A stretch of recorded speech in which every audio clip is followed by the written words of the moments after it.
ਸਾਰੀ ਸੰਗਤ ਨੂੰ ਵਾਹਿਗੁਰੂ ਜੀ ਕਾ ਖਾਲਸਾ, ਵਾਹਿਗੁਰੂ ਜੀ ਕੀ ਫਤਿਹ। ਸ਼੍ਰੀ ਗੁਰੂ ਗ੍ਰੰਥ ਸਾਹਿਬ ਦੇ ਅੰਗ ਨੰਬਰ 286 ਤੇ ਉੱਤੋਂ ਤੀਸਰੀ ਪੰਕਤੀ ਹੈ, 5 ਨੰਬਰ ਤੋਂ ਬਾਅਦ, ਜਿਹੜੀ 16ਵੀਂ 17ਵੀਂ ਅਸ਼ਟਪਦੀ ਚੱਲ ਰਹੀ ਹੈ। ਬਾਰੰਬਾਰ ਬਾਰ ਪ੍ਰਭ ਜਪੀਏ,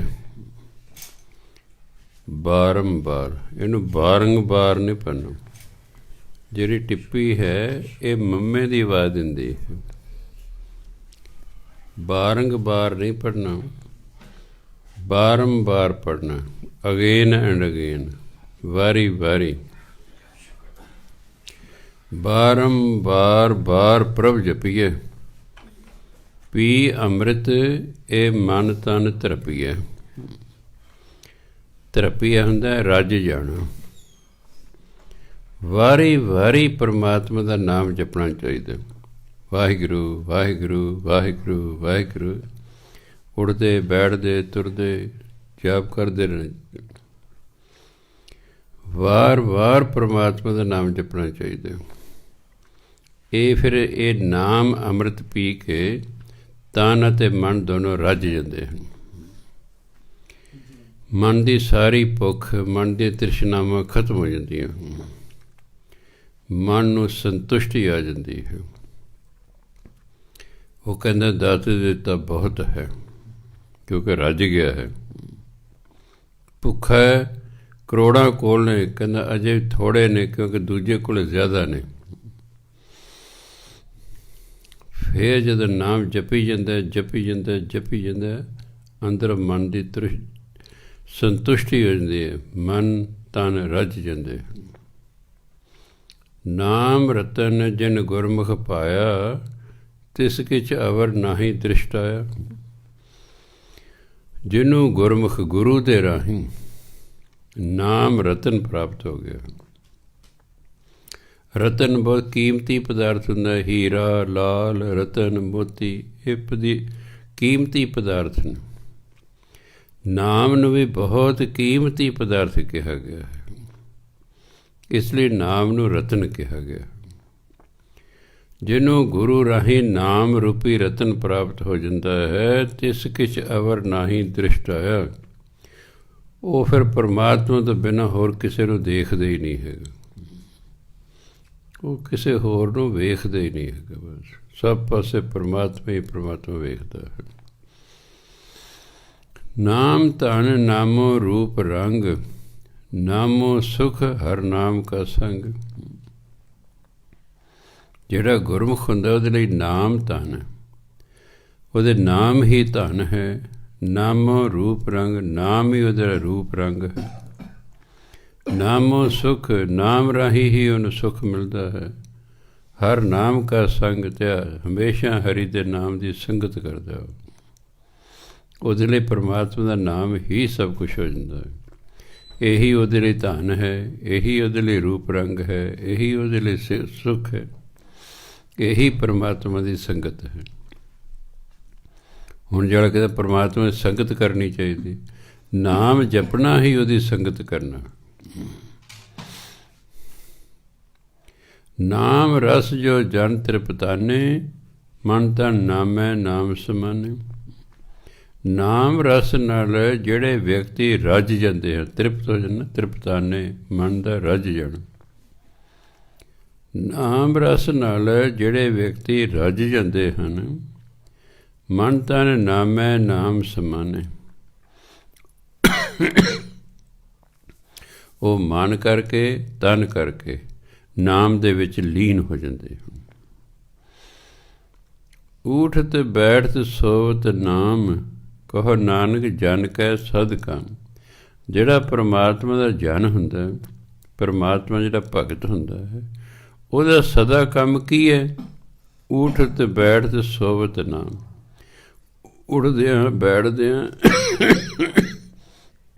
ਸੁੱਤਿਆਂ ਨਾਮ ਜਪਦਾ ਰਹਿੰਦਾ।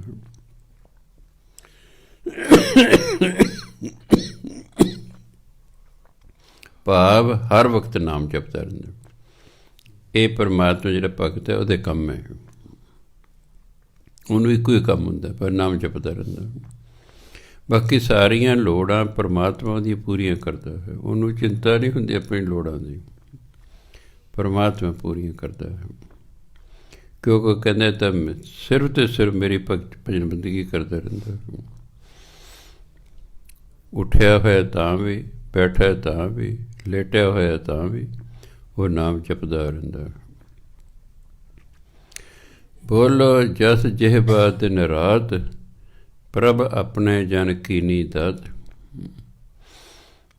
ਕਹਿੰਦੇ ਜਿਨ੍ਹਾਂ ਨੂੰ ਪਰਮਾਤਮਾ ਨੇ ਆਪਣੇ ਭਗਤਾਂ ਨੂੰ ਇਹ ਨਾਮ ਦੀ ਦਾਤ ਬਖਸ਼ੀ ਹੈ ਨਾ, ਉਹ ਦਿਨ ਰਾਤ ਜੀਵ ਦੇ ਨਾਲ ਪਰਮਾਤਮਾ ਨਾਮ ਜਪਦੇ ਰਹਿੰਦੇ ਹਨ। ਉਹ ਜੀਵ ਦੇ ਨਾਲ ਪਰਮਾਤਮਾ ਨਾਮ ਜਪਦੇ ਰਹਿੰਦੇ, ਕਿਉਂਕਿ ਪਰਮਾਤਮਾ ਨੇ ਉਹਨਾਂ ਨੂੰ ਇਹ ਦਾਤ ਦਿੱਤੀ ਹੈ ਨਾਮ ਜਪਣ ਦੀ। ਕਰੈ ਭਗਤ ਆਤਮ ਕਹਿ ਚਾਹੇ, ਆਤਮ ਕਹਿ ਚਾਹੇ ਮਨ ਕਰਕੇ। ਹੁਣ ਮਨ 'ਚ ਬੜਾ ਚਾਅ ਹੁੰਦਾ, ਉਹ ਪਰਮਾਤਮਾ ਦੀ ਭਗਤੀ ਕਰਦੇ ਰਹਿੰਦੇ ਹਨ। ਪ੍ਰਭ ਆਪਣੇ ਸੋ ਰਹੇ ਸਮਾਏ, ਇਸ ਲਈ ਆਪਣੇ ਪਰਮਾਤਮਾ 'ਚ ਲੀਨ ਰਹਿੰਦੇ ਹਨ।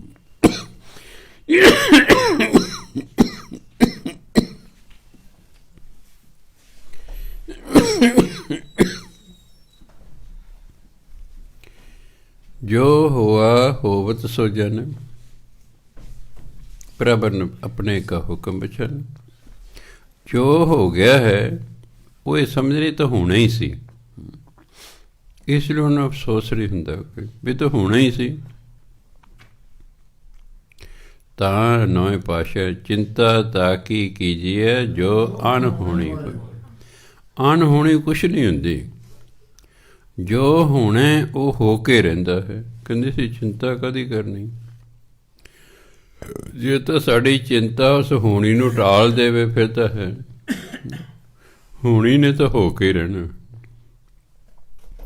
ਇਸ ਲਈ ਉਹ ਕਹਿੰਦੇ ਜੋ ਹੋਆ ਹੋਵਤ ਸੋ ਜਨ, ਜੋ ਹੋਇਆ ਉਹ ਸਮਝੇ ਤਾਂ ਹੋਣਾ ਹੀ ਸੀ। ਪ੍ਰਭ ਆਪਣੇ ਕਾ ਹੁਕਮ ਪਛਾਣੇ, ਉਹ ਆਪਣੇ ਪਰਮਾਤਮਾ ਦੇ ਹੁਕਮ ਮੰਨਦੇ ਨੇ ਕਿ ਪਰਮਾਤਮਾ ਦਾ ਹੁਕਮ ਹੈ। ਤਿਸ ਕੀ ਮਹਿਮਾ ਕੌਣ ਬਖਾਨੋ, ਤਿਸ ਕਾ ਗੁਣ ਕੈ ਏਕ ਨ ਜਾਨੋ। ਕੌਣ ਭਾਵ ਕਵਨ ਕਿਸ ਤਰ੍ਹਾਂ। ਇਹੋ ਜਿਹੇ ਇਨਸਾਨ ਦੀ ਮਹਿਮਾ ਕਹਿੰਦੇ ਮੈਂ ਕਿਵੇਂ ਵਰਣਨ ਕਰ ਸਕਦਾ ਹਾਂ। ਤਿਸ ਕਾ ਗੁਣ ਕੈ ਏਕ ਨ ਜਾਨੋ, ਮੈਂ ਤਾਂ ਉਹਦਾ ਇੱਕ ਗੁਣ ਵੀ ਨਹੀਂ ਕਹਿ ਸਕਦਾ, ਮੈਂ ਉਹਦੇ ਇੱਕ ਗੁਣ ਦਾ ਵੀ ਵਰਣਨ ਨਹੀਂ ਕਰ ਸਕਦਾ। ਕਿਹਦਾ? ਜਿਹੜਾ ਪਰਮਾਤਮਾ ਦਾ ਭਗਤ ਹੁੰਦਾ, ਉਹਦੀ ਮਹਿਮਾ ਕਹਿੰਦੇ ਮੈਂ ਕਿਵੇਂ ਵਰਣਨ ਕਰਾਂ, ਮੈਂ ਤਾਂ ਉਹਦੇ ਇੱਕ ਗੁਣ ਦਾ ਵੀ ਵਰਣਨ ਨਹੀਂ ਕਰ ਸਕਦਾ। ਆਠ ਪਹਿਰ ਪ੍ਰਭ ਬਸੈ ਹਜ਼ੂਰੇ, ਕੋ ਨਾਨਕ ਸਹੀ ਜਨ ਪੂਰੇ। ਜਿਹੜੇ ਅੱਠੇ ਪਹਿਰ ਪਰਮਾਤਮਾ ਦੀ ਹਜ਼ੂਰੀ 'ਚ ਵਸਦੇ ਹਨ, ਭਾਵ ਪਰਮਾਤਮਾ ਨੂੰ ਹਾਜ਼ਰ ਨਾਜ਼ਰ ਸਮਝਦੇ ਹਨ। ਉਹ ਕਦੇ ਵੀ ਨਹੀਂ ਸਮਝਦੇ ਪਰਮਾਤਮਾ ਕਿਤੇ ਦੂਰ ਹੈ, ਜਾਂ ਮੈਨੂੰ ਪਰਮਾਤਮਾ ਨਹੀਂ ਵੇਖ ਰਿਹਾ, ਜਾਂ ਪਰਮਾਤਮਾ ਮੇਰੇ ਨਾਲ ਨਹੀਂ ਹੈ। ਨਹੀਂ, ਉਹ ਤਾਂ ਉਹਦੀ ਹਜ਼ੂਰੀ 'ਚ ਰਹਿੰਦੇ ਹਨ, ਅੱਠੇ ਪਹਿਰ ਰਹਿੰਦੇ ਨੇ। ਇਸ ਲਈ ਉਹ ਪੂਰਨ ਨੇ।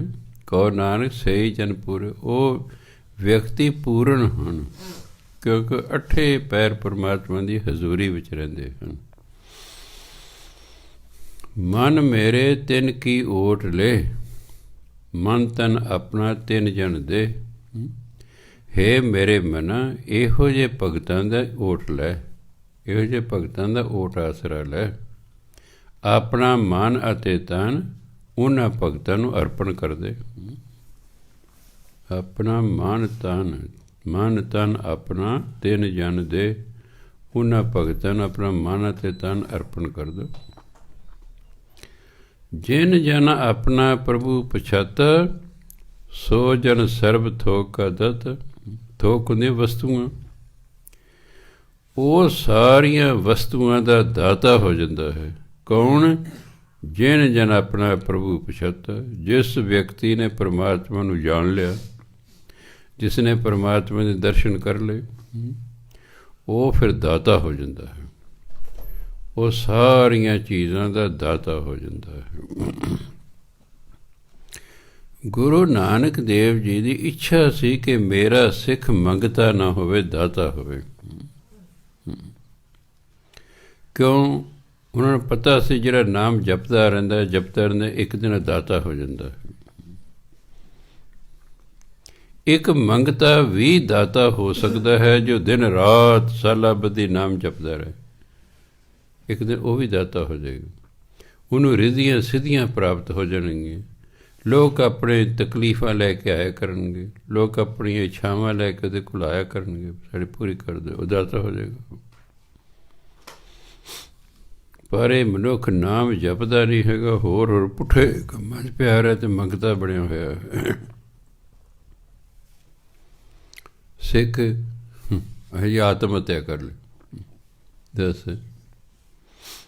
ਕਰਜ਼ਾ ਦੇਣਾ ਸੀ ਜੀ, ਆਤਮ ਹੱਤਿਆ ਕਰ ਲਈ। ਸਿੱਖ ਕੀ ਤੇ ਆਤਮ ਹੱਤਿਆ ਕੀ? ਕਰਜ਼ਾਈ ਕਿਉਂ ਹੋਇਆ? ਕਿਉਂਕਿ ਗੁਰੂ ਦਾ ਸਿੱਖ ਹੀ ਨਹੀਂ ਹੈ। ਸਿੱਖ ਉਂਝ ਜ਼ਰੂਰ ਹੈ, ਸਿੱਖ ਘਰ 'ਚ ਪੈਦਾ ਹੋ ਗਿਆ ਹੈ, ਪਰ ਸਿੱਖਾਂ ਵਾਲਾ ਗੁਣ ਕੋਈ ਨਾ ਹੋਣ ਕਰਕੇ ਮੰਗਤਾ ਹੋ ਗਿਆ। ਉਹਨੂੰ ਇਹ ਨਹੀਂ ਅਕਲ ਹੀ ਨਹੀਂ, ਤੇਰੇ ਕੋਲ ਜ਼ਮੀਨ ਹੈ ਤੂੰ ਅੱਧਾ ਕਿੱਲਾ ਵੇਚ ਦੇ, ਕਰਜ਼ਾ ਲਾ ਲੈ, ਮਰਦਾ ਕਿਉਂ ਹੈ? ਤੂੰ ਜਿਨ੍ਹਾਂ ਲਈ ਕਰਜ਼ਾ ਚੁੱਕਿਆ ਉਹ ਜਾਣਨ ਉਹਨਾਂ ਦਾ ਕੰਮ ਜੇ, ਤੂੰ ਕਿਉਂ ਮਾਰੇ ਹੋਏ ਹੈ? ਜਿਹਦਾ ਤੂੰ ਆਪਣੇ ਲਈ ਕਰਜ਼ਾ ਚੁੱਕੇ ਦੇ, ਦੇਖੋ ਜ਼ਮੀਨ ਜਾਇਦਾਦ ਹੈ ਅਤੇ ਫਿਰ ਆਤਮ ਹੱਤਿਆ ਕਰ ਰਹੇ ਹੋ ਜਿਹੇ ਕਰਜ਼ਾਈ ਹੈ ਜੀ, ਵੀ ਜ਼ਮੀਨ ਵੇਚ ਕੇ ਕਰਜ਼ਾ ਲਾ ਦੇ। ਪਹਿਲਾਂ ਤਾਂ ਜ਼ਮੀਨ ਵੇਚ ਹੀ ਦੇਣੀ ਸੀ, ਕਰਜ਼ਾ ਲੈਣਾ ਹੀ ਨਹੀਂ ਸੀ ਚਾਹੀਦਾ। ਮੰਨ ਲਓ ਟਰੈਕਟਰ ਹੀ ਲੈਣਾ, ਫਰਜ਼ ਕਰੋ ਵੀ ਕਰਜ਼ੇ 'ਤੇ ਲੈ ਲਓ ਜੀ, ਉਹ ਅੱਧਾ ਕਿੱਲਾ ਜ਼ਮੀਨ ਹੀ ਵੇਚ ਦਿਓ, ਅੱਧਾ ਕਿੱਲਾ ਜ਼ਮੀਨ ਵੇਚ ਕੇ ਟਰੈਕਟਰ ਕੀ ਉਹਦੇ ਸਾਰੇ ਸੰਦ ਵੀ ਲੈ ਲਓ ਨਾਲ, ਬਸ ਆਪਣਾ ਕੰਮ ਧੰਦਾ ਕਰੋ। ਉਹ ਕਰਜ਼ਾ ਲੈ ਲੈਣਾ, ਉਹ ਮੋੜਨਾ ਨਹੀਂ ਹੈਗਾ, ਉਹ ਹੋਰ ਕੰਮਾਂ 'ਚ ਵਰਤਦਾ, ਫਿਰ ਜੋ ਵਧੀ ਜਾਂਦਾ ਫਿਰ ਆਤਮ ਹੱਤਿਆ ਕਰ ਲਓ ਜੀ।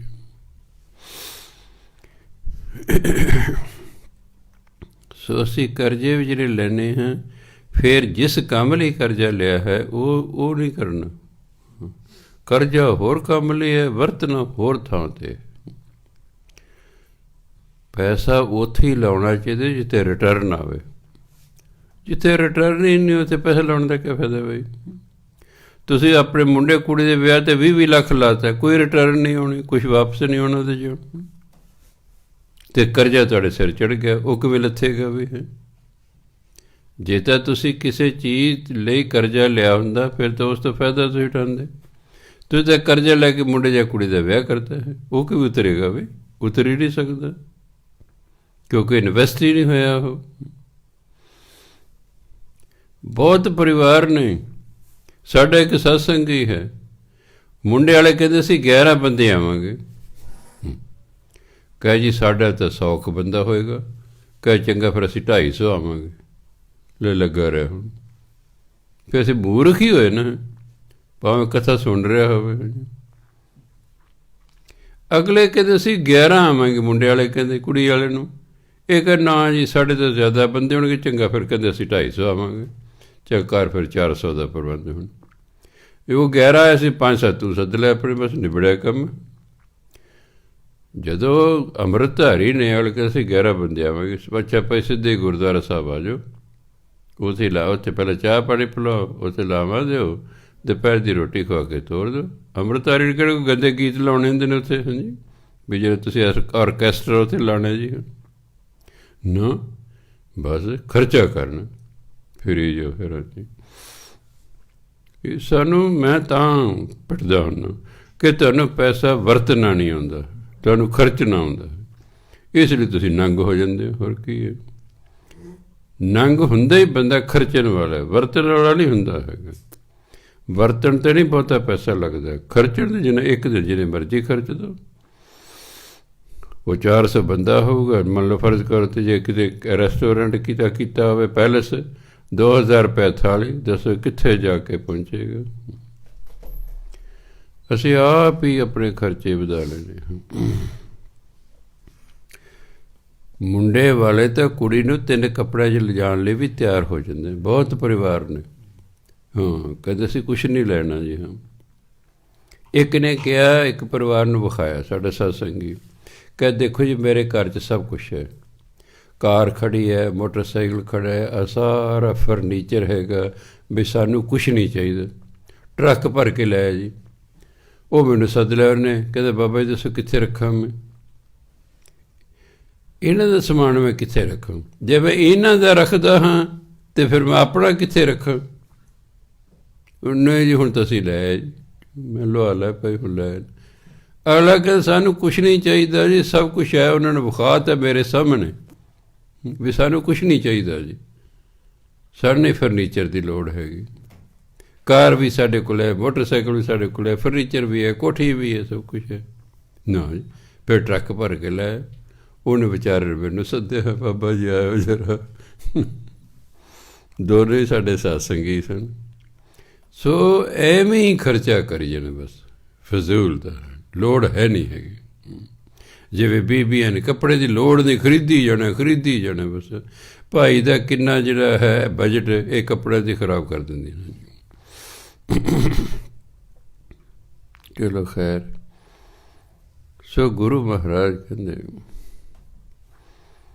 ਸੋ ਜਨ ਸਰਬ ਥੋਕ ਕਾ ਦਾਤਾ। ਜਿਸ ਨੇ ਆਪਣੇ ਪਰਮਾਤਮਾ ਨੂੰ ਪਹਿਚਾਣ ਲਿਆ, ਸਭ ਕਸ ਦਾਤਾ ਹੋ ਜਾਂਦਾ ਹੈ। ਸਰਬ ਸਾਰੇ ਥੋਕ ਪਦਾਰਥ, ਸਭ ਪਦਾਰਥ ਦਾ ਦਾਤਾ ਹੋ ਜਾਂਦਾ ਹੈ।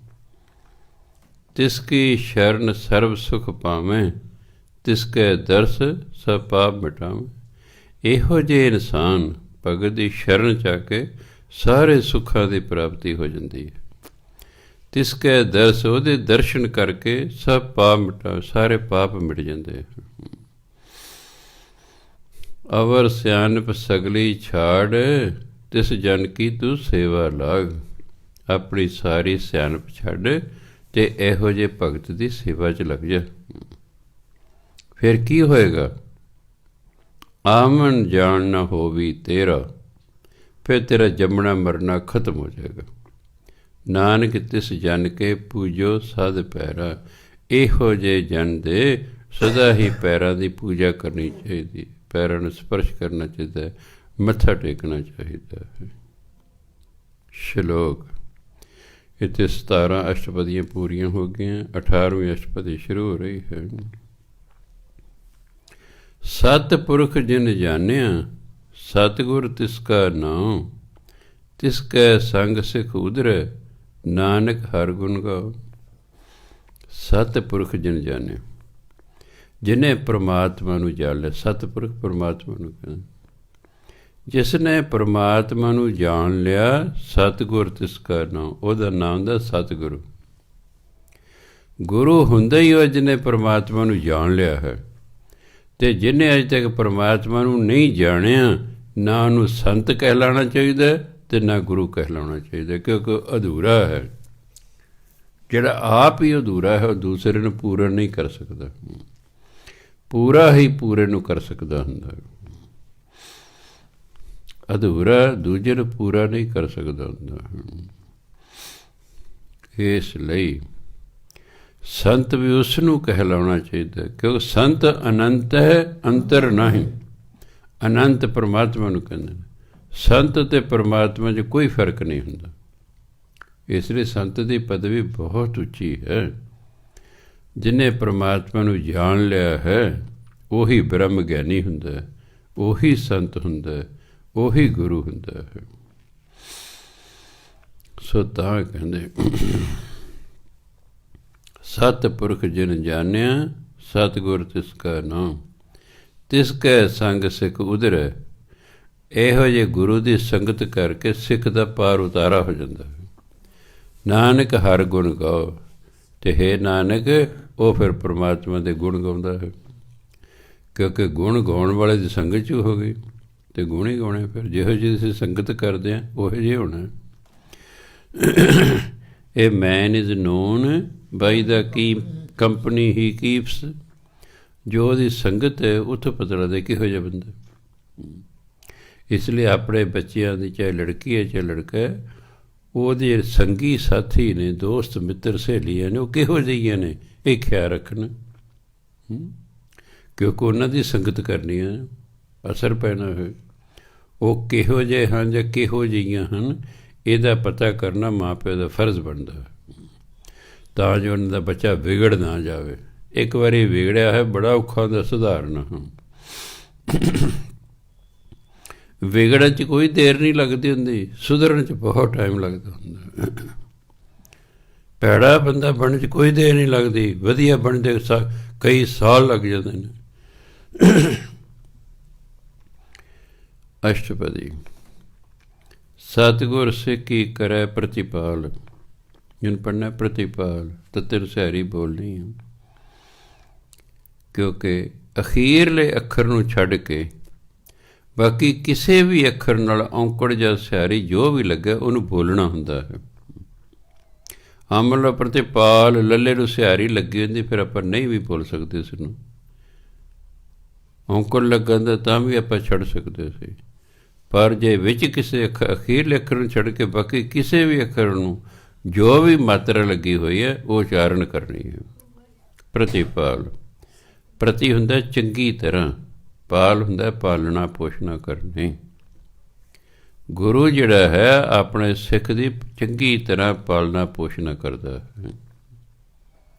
ਸੇਵਕ ਕੋ ਗੁਰ ਸਦਾ ਦਇਆਲ, ਕਿਉਂਕਿ ਗੁਰੂ ਆਪਣੇ ਸੇਵਕ 'ਤੇ ਸਦਾ ਹੀ ਦਿਆਲੂ ਰਹਿੰਦਾ।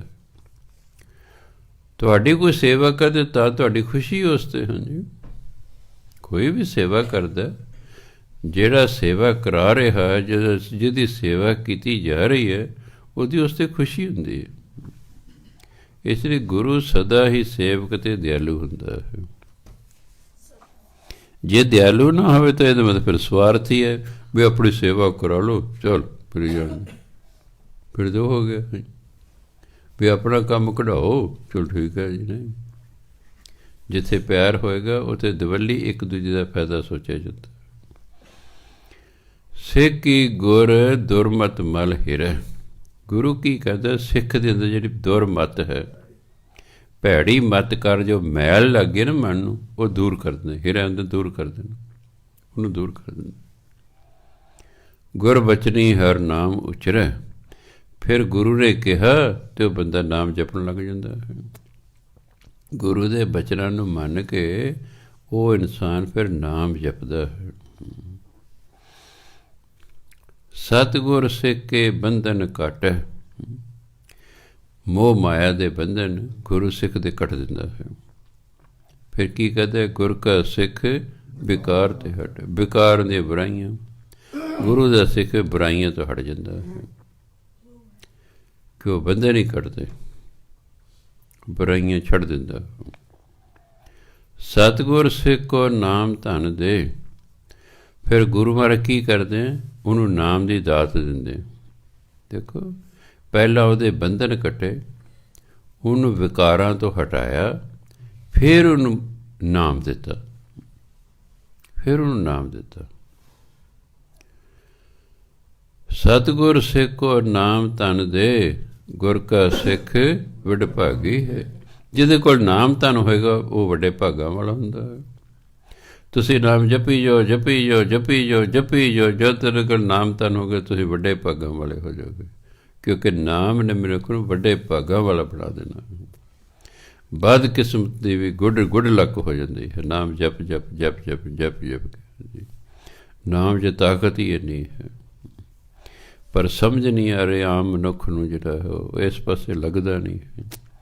ਮੈਂ ਦੇਖਿਆ ਦੋ ਕੰਮ ਸਭ ਤੋਂ ਔਖੇ ਨੇ, ਇੱਕ ਕਸਰਤ ਕਰਨਾ ਅਤੇ ਦੂਜਾ ਨਾਮ ਜਪਣਾ। ਇਹ ਦੋ ਕੰਮ ਬਹੁਤ ਔਖੇ ਨੇ। ਬੜਿਆਂ ਨੇ ਸਾਈਕਲ ਲਿਆ ਕੇ ਰੱਖੇ ਨੇ ਘਰਾਂ 'ਚ, ਕਈ ਕੋਈ ਲਿਆ ਕੇ ਬਸ ਮਿੱਟੀ ਪਈ ਉਹਨਾਂ 'ਤੇ।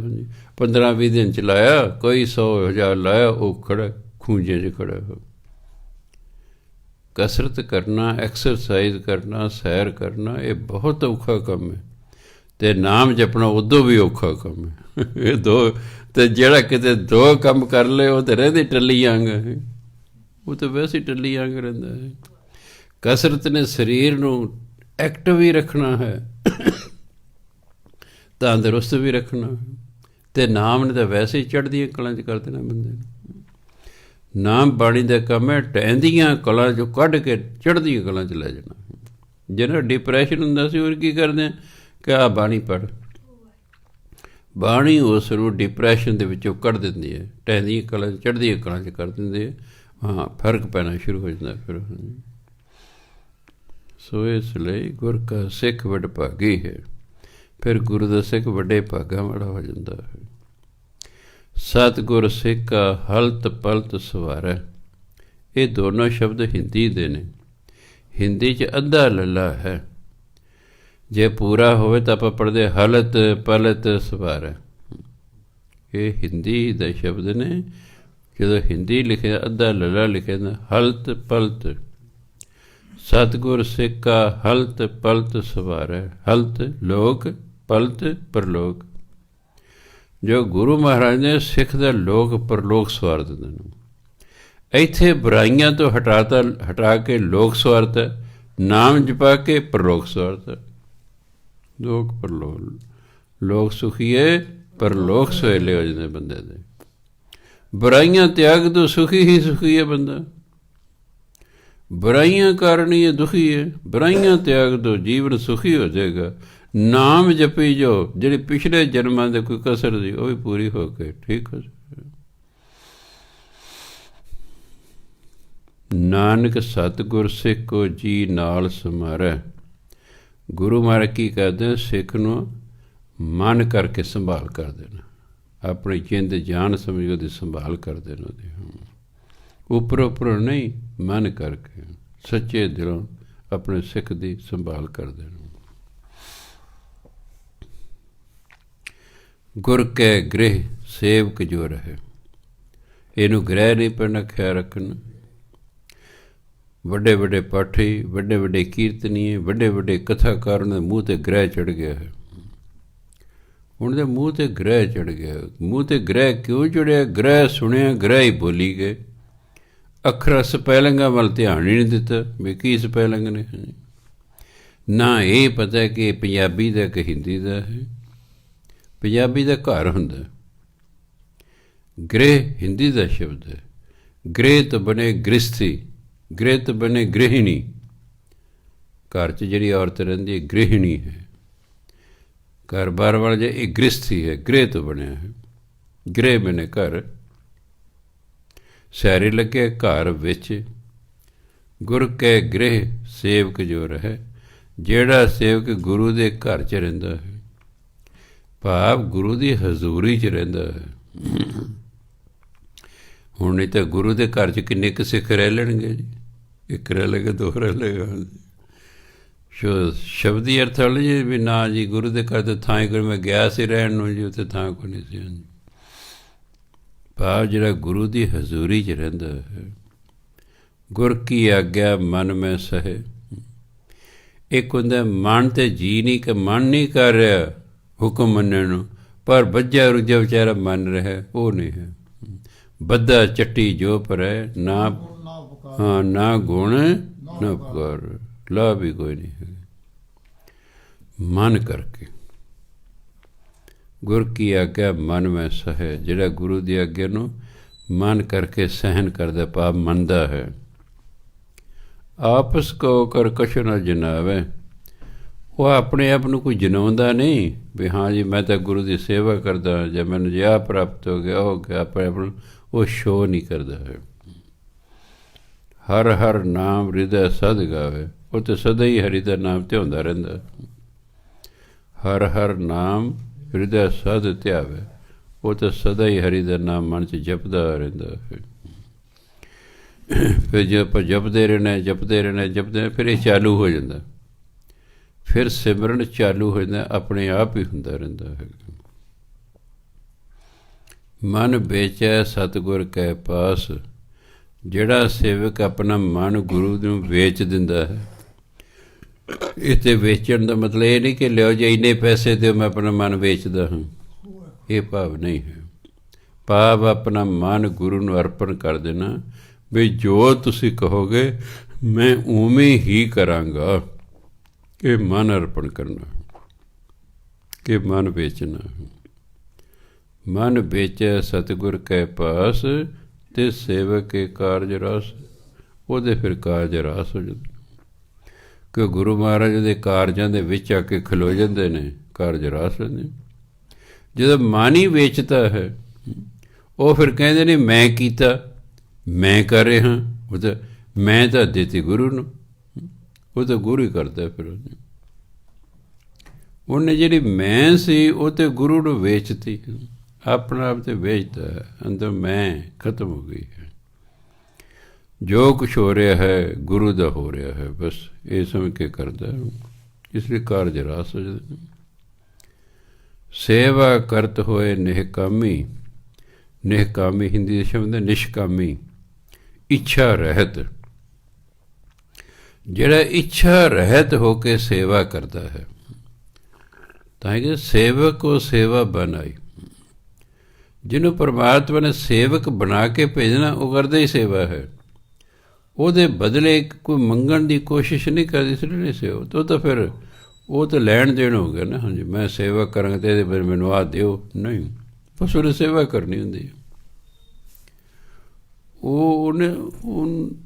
ਉਹਦੇ ਅੰਦਰ ਉਹ ਗੁਣ ਹੁੰਦਾ ਸੇਵਾ ਕਰਨ ਦਾ। ਬਸ ਉਹਨੇ, ਜੇ ਕਈ ਲੋਕਾਂ ਨੇ ਪਰਉਪਕਾਰ ਕਰਨਾ ਹੁੰਦਾ, ਉਹਦੇ ਬਦਲੇ 'ਚ ਨਹੀਂ ਉਹ ਚਾਹੁੰਦੇ ਕਿ ਉਹਨਾਂ ਨੂੰ ਕੁਛ ਮਿਲੇ, ਬਸ ਉਹਨਾਂ ਦੀ ਆਦਤ ਹੈ ਪਰਉਪਕਾਰ ਕਰਨ ਦੀ। ਇਸ ਕਰਕੇ ਸੇਵਾ ਕਰਤ ਹੋਏ ਨਿਹਕਾਮੀ, ਜਿਹੜਾ ਨਿਸ਼ਕਾਮੀ ਹੋ ਕੇ ਸੇਵਾ ਕਰਦਾ ਨਾ, ਤਿਸ ਕੋ ਹੋਤ ਪ੍ਰਾਪਤ ਸੁਆਮੀ, ਉਹਨੂੰ ਰੱਬ ਮਿਲ ਜਾਂਦਾ ਹੈ। ਆਪਾਂ ਸਿਮਰਨ ਕੀਤਾ ਕੋਈ ਇੱਛਾ ਰੱਖ ਕੇ, ਉਹ ਇੱਛਾ ਪੂਰੀ ਹੋਵੇਗੀ, ਰੱਬ ਨਹੀਂ ਮਿਲੇਗਾ। ਪਰ ਆਪਾਂ ਸਿਮਰਨ ਗੁਰੂ ਮਹਾਰਾਜ ਦੇ ਹੁਕਮ ਸਮਝ ਕੇ ਕਰਦੇ ਰਹਿਣਾ। ਬਈ ਗੁਰੂ ਮਹਾਰਾਜ ਕੇ ਆਪਾਂ ਉੱਠਦੇ ਆ ਬੈਠਦੇ ਆ ਸਿਮਰਨ ਕਰਨਾ, ਸਤ ਬਚਨ ਦੀ ਬਸ ਕਰਨਾ, ਉਹਨੂੰ ਇੱਕ ਦਿਨ ਪਰਮਾਤਮਾ ਪ੍ਰਾਪਤ ਹੋ ਜਾਂਦਾ ਹੈ। ਕਿਉਂਕਿ ਉਹਦੇ ਬਦਲੇ 'ਚ ਉਹ ਕੁਛ ਮੰਗ ਹੀ ਨਹੀਂ ਰਿਹਾ, ਉਸਦੇ ਬਦਲੇ 'ਚ ਉਹ ਕੁਛ ਮੰਗ ਹੀ ਨਹੀਂ ਰਿਹਾ। ਉਹਦੇ ਕੋਲ ਨਾਮ ਧਨ ਇਕੱਠਾ ਹੋ ਹੀ ਜਾਂਦਾ ਹੈ। ਉਸ ਨਾਮ ਧਨ ਕਰਕੇ ਉਹਨੂੰ ਪਰਮਾਤਮਾ ਦੀ ਪ੍ਰਾਪਤੀ ਹੋ ਜਾਣੀ ਹੈ। ਤਿਸ ਕੋ ਹੋਤ ਪ੍ਰਾਪਤ ਸੁਆਮੀ, ਉਹਨੂੰ ਪਰਮਾਤਮਾ ਮਿਲ ਜਾਂਦਾ ਹੈ। ਆਪਣੀ ਕਿਰਪਾ ਜਿਸ ਆਪ ਕਰੇ, ਪਰਮਾਤਮਾ ਜਿਸ 'ਤੇ ਆਪਣੀ ਕਿਰਪਾ ਕਰਦਾ ਨਾ, ਨਾਨਕ ਸੋ ਸੇਵਕ ਗੁਰ ਕੀ ਮਤ ਲੈ, ਉਹ ਸੇਵਕ ਗੁਰੂ ਦੀ ਮਤ ਲੈਂਦਾ ਹੈ। ਪਰ ਜਿਵੇਂ ਗੁਰੂ ਮਹਾਰਾਜ ਕਹਿੰਦੇ ਨੇ ਉਵੇਂ ਕਰਦਾ ਹੈ। ਜਿਸ 'ਤੇ ਗੁਰੂ ਮਹਾਰਾਜ ਪਰਮਾਤਮਾ ਕਿਰਪਾ ਕਰਦਾ, ਫਿਰ ਉਹ ਗੁਰੂ ਦੀ ਮੱਤ ਪ੍ਰਾਪਤ ਕਰਦਾ ਹੈ, ਆਪਣੀ ਮੱਤ ਛੱਡ ਦਿੰਦਾ। ਕਿਉਂ ਸਾਡੀ ਜਿਹੜੀ ਮੱਤ ਹੈ ਨੀਵੀਂ ਹੈ, ਇਸ ਲਈ ਅਸੀਂ ਆਪਣੀ ਮੱਤ ਅਨੁਸਾਰ ਗਲਤ ਕੰਮ ਵੀ ਕਰ ਸਕਦੇ ਹਾਂ। ਗੁਰੂ ਦੀ ਮੱਤ ਉੱਚੀ ਹੁੰਦੀ ਹੈ, ਇਸ ਲਈ ਉਹਦੀ ਮੱਤ ਵਰਤਿਆ ਹੋਇਆ ਅਸੀਂ ਕੋਈ ਗਲਤ ਕੰਮ ਨਹੀਂ ਕਰ ਸਕਦੇ। 20 ਬਿਸਵੇ ਗੁਰ ਕਾ ਮਨ ਮਾਨੈ, ਸੋ ਸੇਵਕ ਪਰਮੇਸ਼ਰ ਕੀ ਗਤ ਜਨ। 20 ਬਿਸਵੇ ਦਾ ਪੂਰੀ ਤਰ੍ਹਾਂ 100%, 100%। ਪੁਰਾਣੇ ਜ਼ਮਾਨੇ 'ਚ ਇਹ ਮਿਣਤੀ ਹੁੰਦੀ ਸੀ ਬਿਸਵੇ। 20 ਬਿਸਵੇ ਦਾ ਭਾਵ ਹੈ ਪੂਰੀ ਤਰ੍ਹਾਂ। ਜਿਹੜਾ ਸਿੱਖ ਪੂਰੀ ਤਰ੍ਹਾਂ ਗੁਰੂ ਦੇ ਮਨ ਨੂੰ ਮੰਨਦਾ, ਭਾਵ ਗੁਰੂ ਦੀ ਗੱਲ ਨੂੰ ਮੰਨਦਾ ਹੈ, ਸੋ ਸੇਵਕ ਪਰਮੇਸ਼ਰ ਕੀ ਗਤ ਜਨ। ਉਹ ਸੇਵਕ ਪਰਮਾਤਮਾ ਦੀ ਅਵਸਥਾ ਨੂੰ ਜਾਣ ਲੈਂਦਾ ਹੈ, ਉਹ ਪਰਮਾਤਮਾ ਦੀ ਗਤੀ ਨੂੰ ਜਾਣ ਲੈਂਦਾ ਹੈ, ਭਾਵ ਨੂੰ ਪਰਮਾਤਮਾ ਦਾ ਗਿਆਨ ਹੋ ਜਾਂਦਾ ਹੈ। ਤਿੰਨ ਹੀ ਗੱਲਾਂ ਗੁਰੂ ਨੇ ਕਹਿਣੀਆਂ ਹੁੰਦੀਆਂ। ਨੰਬਰ 1 ਬੁਰਾਈ ਛੱਡ ਦਿਓ, ਨੰਬਰ 2 ਨਾਮ ਜਪੋ, ਨੰਬਰ 3 ਹੰਕਾਰ ਨਹੀਂ ਕਰਨਾ ਕਿਸੇ ਚੀਜ਼ ਦਾ। ਜੀ ਮੈਂ ਬੁਰਾਈਆਂ ਛੱਡਤੀਆਂ, ਜੀ ਮੈਂ ਨਾਮ ਜਪਦਾ, ਜੀ ਕਿਸੇ ਚੀਜ਼ ਦੀ ਹਉਮੈ ਨਹੀਂ ਕਰਨਾ। ਗੁਰੂ ਦਾ ਹੁਕਮ ਸਮਝ ਕੇ ਬਸ ਮੰਨੀ ਕਰੀ ਜਾਣਾ, ਵੀ ਤਾਂ ਗੁਰੂ ਮਹਾਰਾਜ ਦਾ ਹੁਕਮ ਹੈ। ਜਿਵੇਂ ਭਾਈ ਲਹਿਣਾ ਜੀ ਨੂੰ ਗੁਰੂ ਨਾਨਕ ਨੇ ਕਿਹਾ, ਲਹਿਣਾ ਜੀ ਧਰਮਸ਼ਾਲਾ ਦੀ ਕੰਧ ਡਿੱਗ ਪਈ, ਕੰਧ ਬਣਾਓ। ਪੁਰਾਣੇ ਕੱਚੀਆਂ ਕੰਧਾਂ ਹੁੰਦੀਆਂ ਨੇ, ਕਿਨ ਮਿਣ ਵੀ ਹੋ ਰਹੀ ਹੈ, ਉਹ ਲੈ ਕੇ ਤਸਲਾ ਕਹੀ ਕੰਧ ਬਣਾਉਣ ਲੱਗ ਪਏ। ਸਵੇਰ ਤੱਕ ਕੰਧ ਉਹਨਾਂ ਬਣਾਤੀ। ਮੇਰੇ ਵਰਗਾ ਕੋਲੋਂ ਲੰਘਿਆ, ਲਹਿਣਾ ਜੀ ਕੰਧ 'ਤੇ ਵਿੰਗੀ ਹੈ, ਕਹਿੰਦੇ ਮੈਨੂੰ ਗੁਰੂ ਬਾਰੇ ਕਿਹਾ ਸੀ ਲਹਿਣਾ ਜੀ ਕੰਧ ਬਣਾਓ, ਮੈਨੂੰ ਜਿਹੋ ਜਿਹੀ ਮੈਂ ਬਣਾਤੀ। ਮਤਲਬ ਦੇ ਹੁਕਮ ਮੰਨਣ ਤੋਂ ਹੈ। ਜੇ ਤਾਂ ਕਹਿੰਦੇ ਲਹਿਣਾ ਜੀ ਕੰਧ ਸਿੱਧੀ ਬਣਾਉਣੀ ਹੈ ਫਿਰ ਤੇ ਹੋਰ ਸੀ। ਉਹ ਕਹਿੰਦੇ ਲਹਿਣਾ ਜੀ ਕੰਧ ਬਣਾਓ, ਮੈਂ ਕਹਿੰਦੇ ਬਣਾਤੀ ਬਸ। ਹੁਣ ਉਹ ਕਿਹੜਾ ਮਿਸਤਰੀ ਸਨ, ਨਾ ਉਹਨਾਂ ਤਾਂ ਬਣਵਾਉਣੀ ਸੀ ਕੋਈ, ਉਹ ਤਾਂ ਦੇਖਣਾ ਸੀ ਵੀ ਹੁਕਮ ਮੰਨਦਾ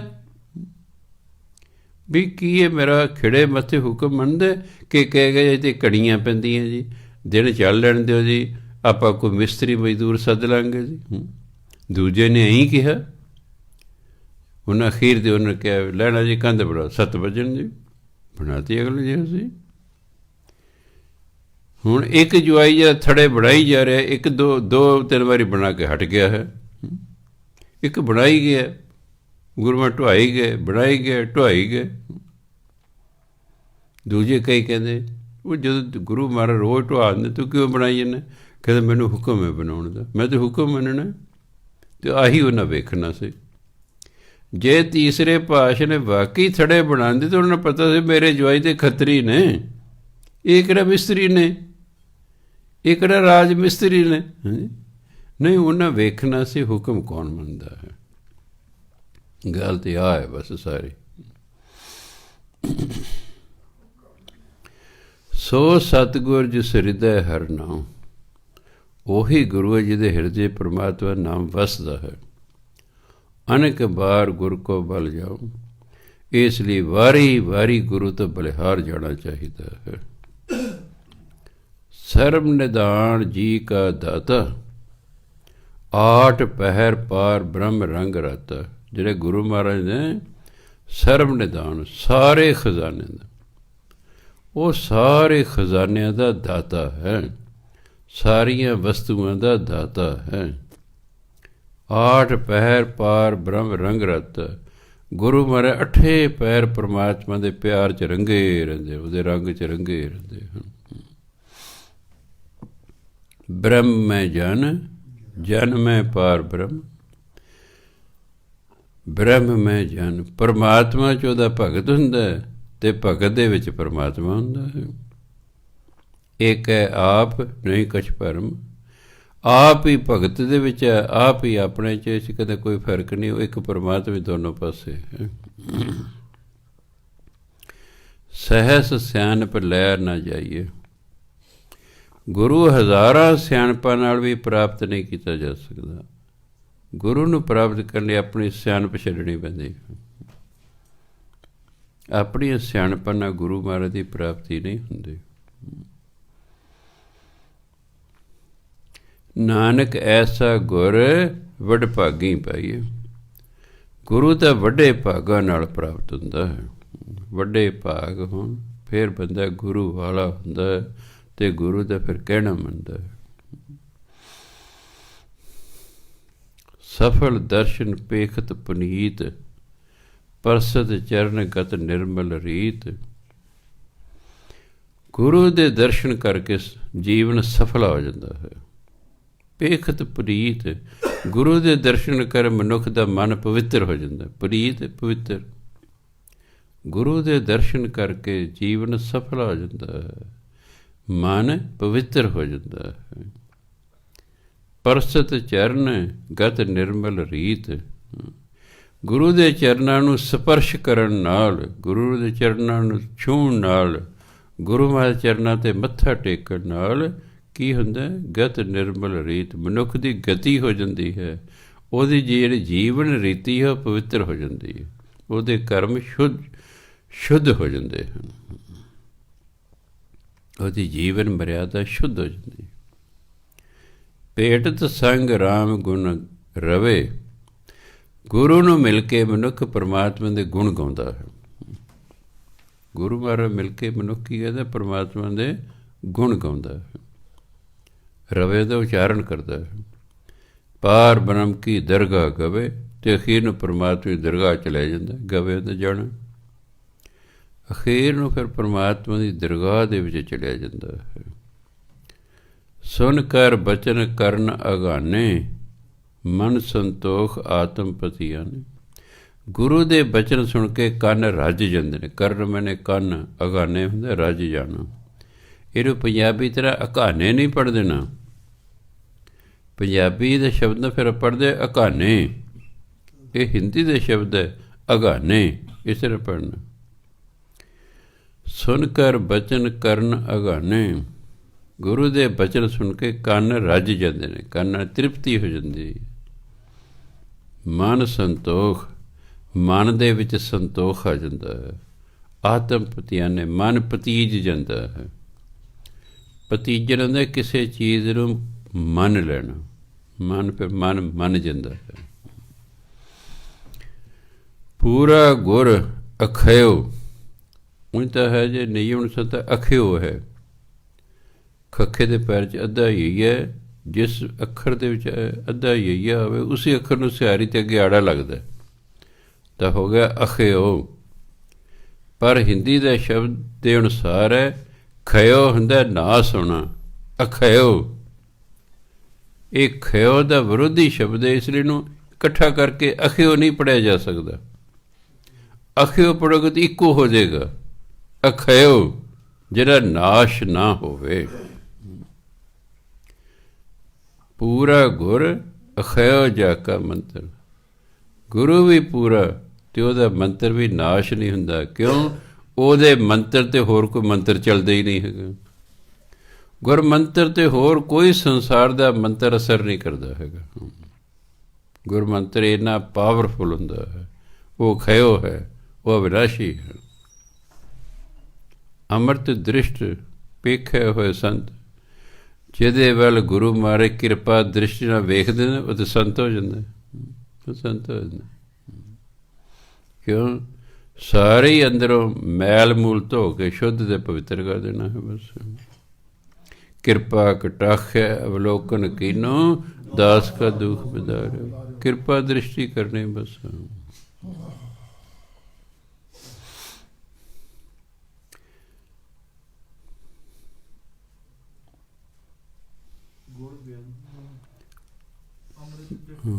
ਅੰਮ੍ਰਿਤ ਦ੍ਰਿਸ਼ਟ ਪੇਖੇ ਹੋਏ ਸੰਤ, ਗੁਣ ਬੇਅੰਤ ਕੀਮਤ ਨਹੀਂ ਪਾਏ। ਗੁਰੂ 'ਚ ਇੰਨੇ ਗੁਣ ਹੁੰਦੇ ਨੇ ਕਿਉਂਕਿ ਕੀਮਤ ਨਹੀਂ ਪਾ ਸਕਦਾ। ਨਾਨਕ ਜਿਸ ਭਾਵੈ ਤਿਸ ਲਏ ਮਿਲਾਏ, ਜਿਸ ਨੂੰ ਗੁਰੂ ਚਾਹੇ ਉਸ ਨੂੰ ਆਪਣੇ ਨਾਲ ਮਿਲਾ ਲੈਂਦਾ ਹੈ।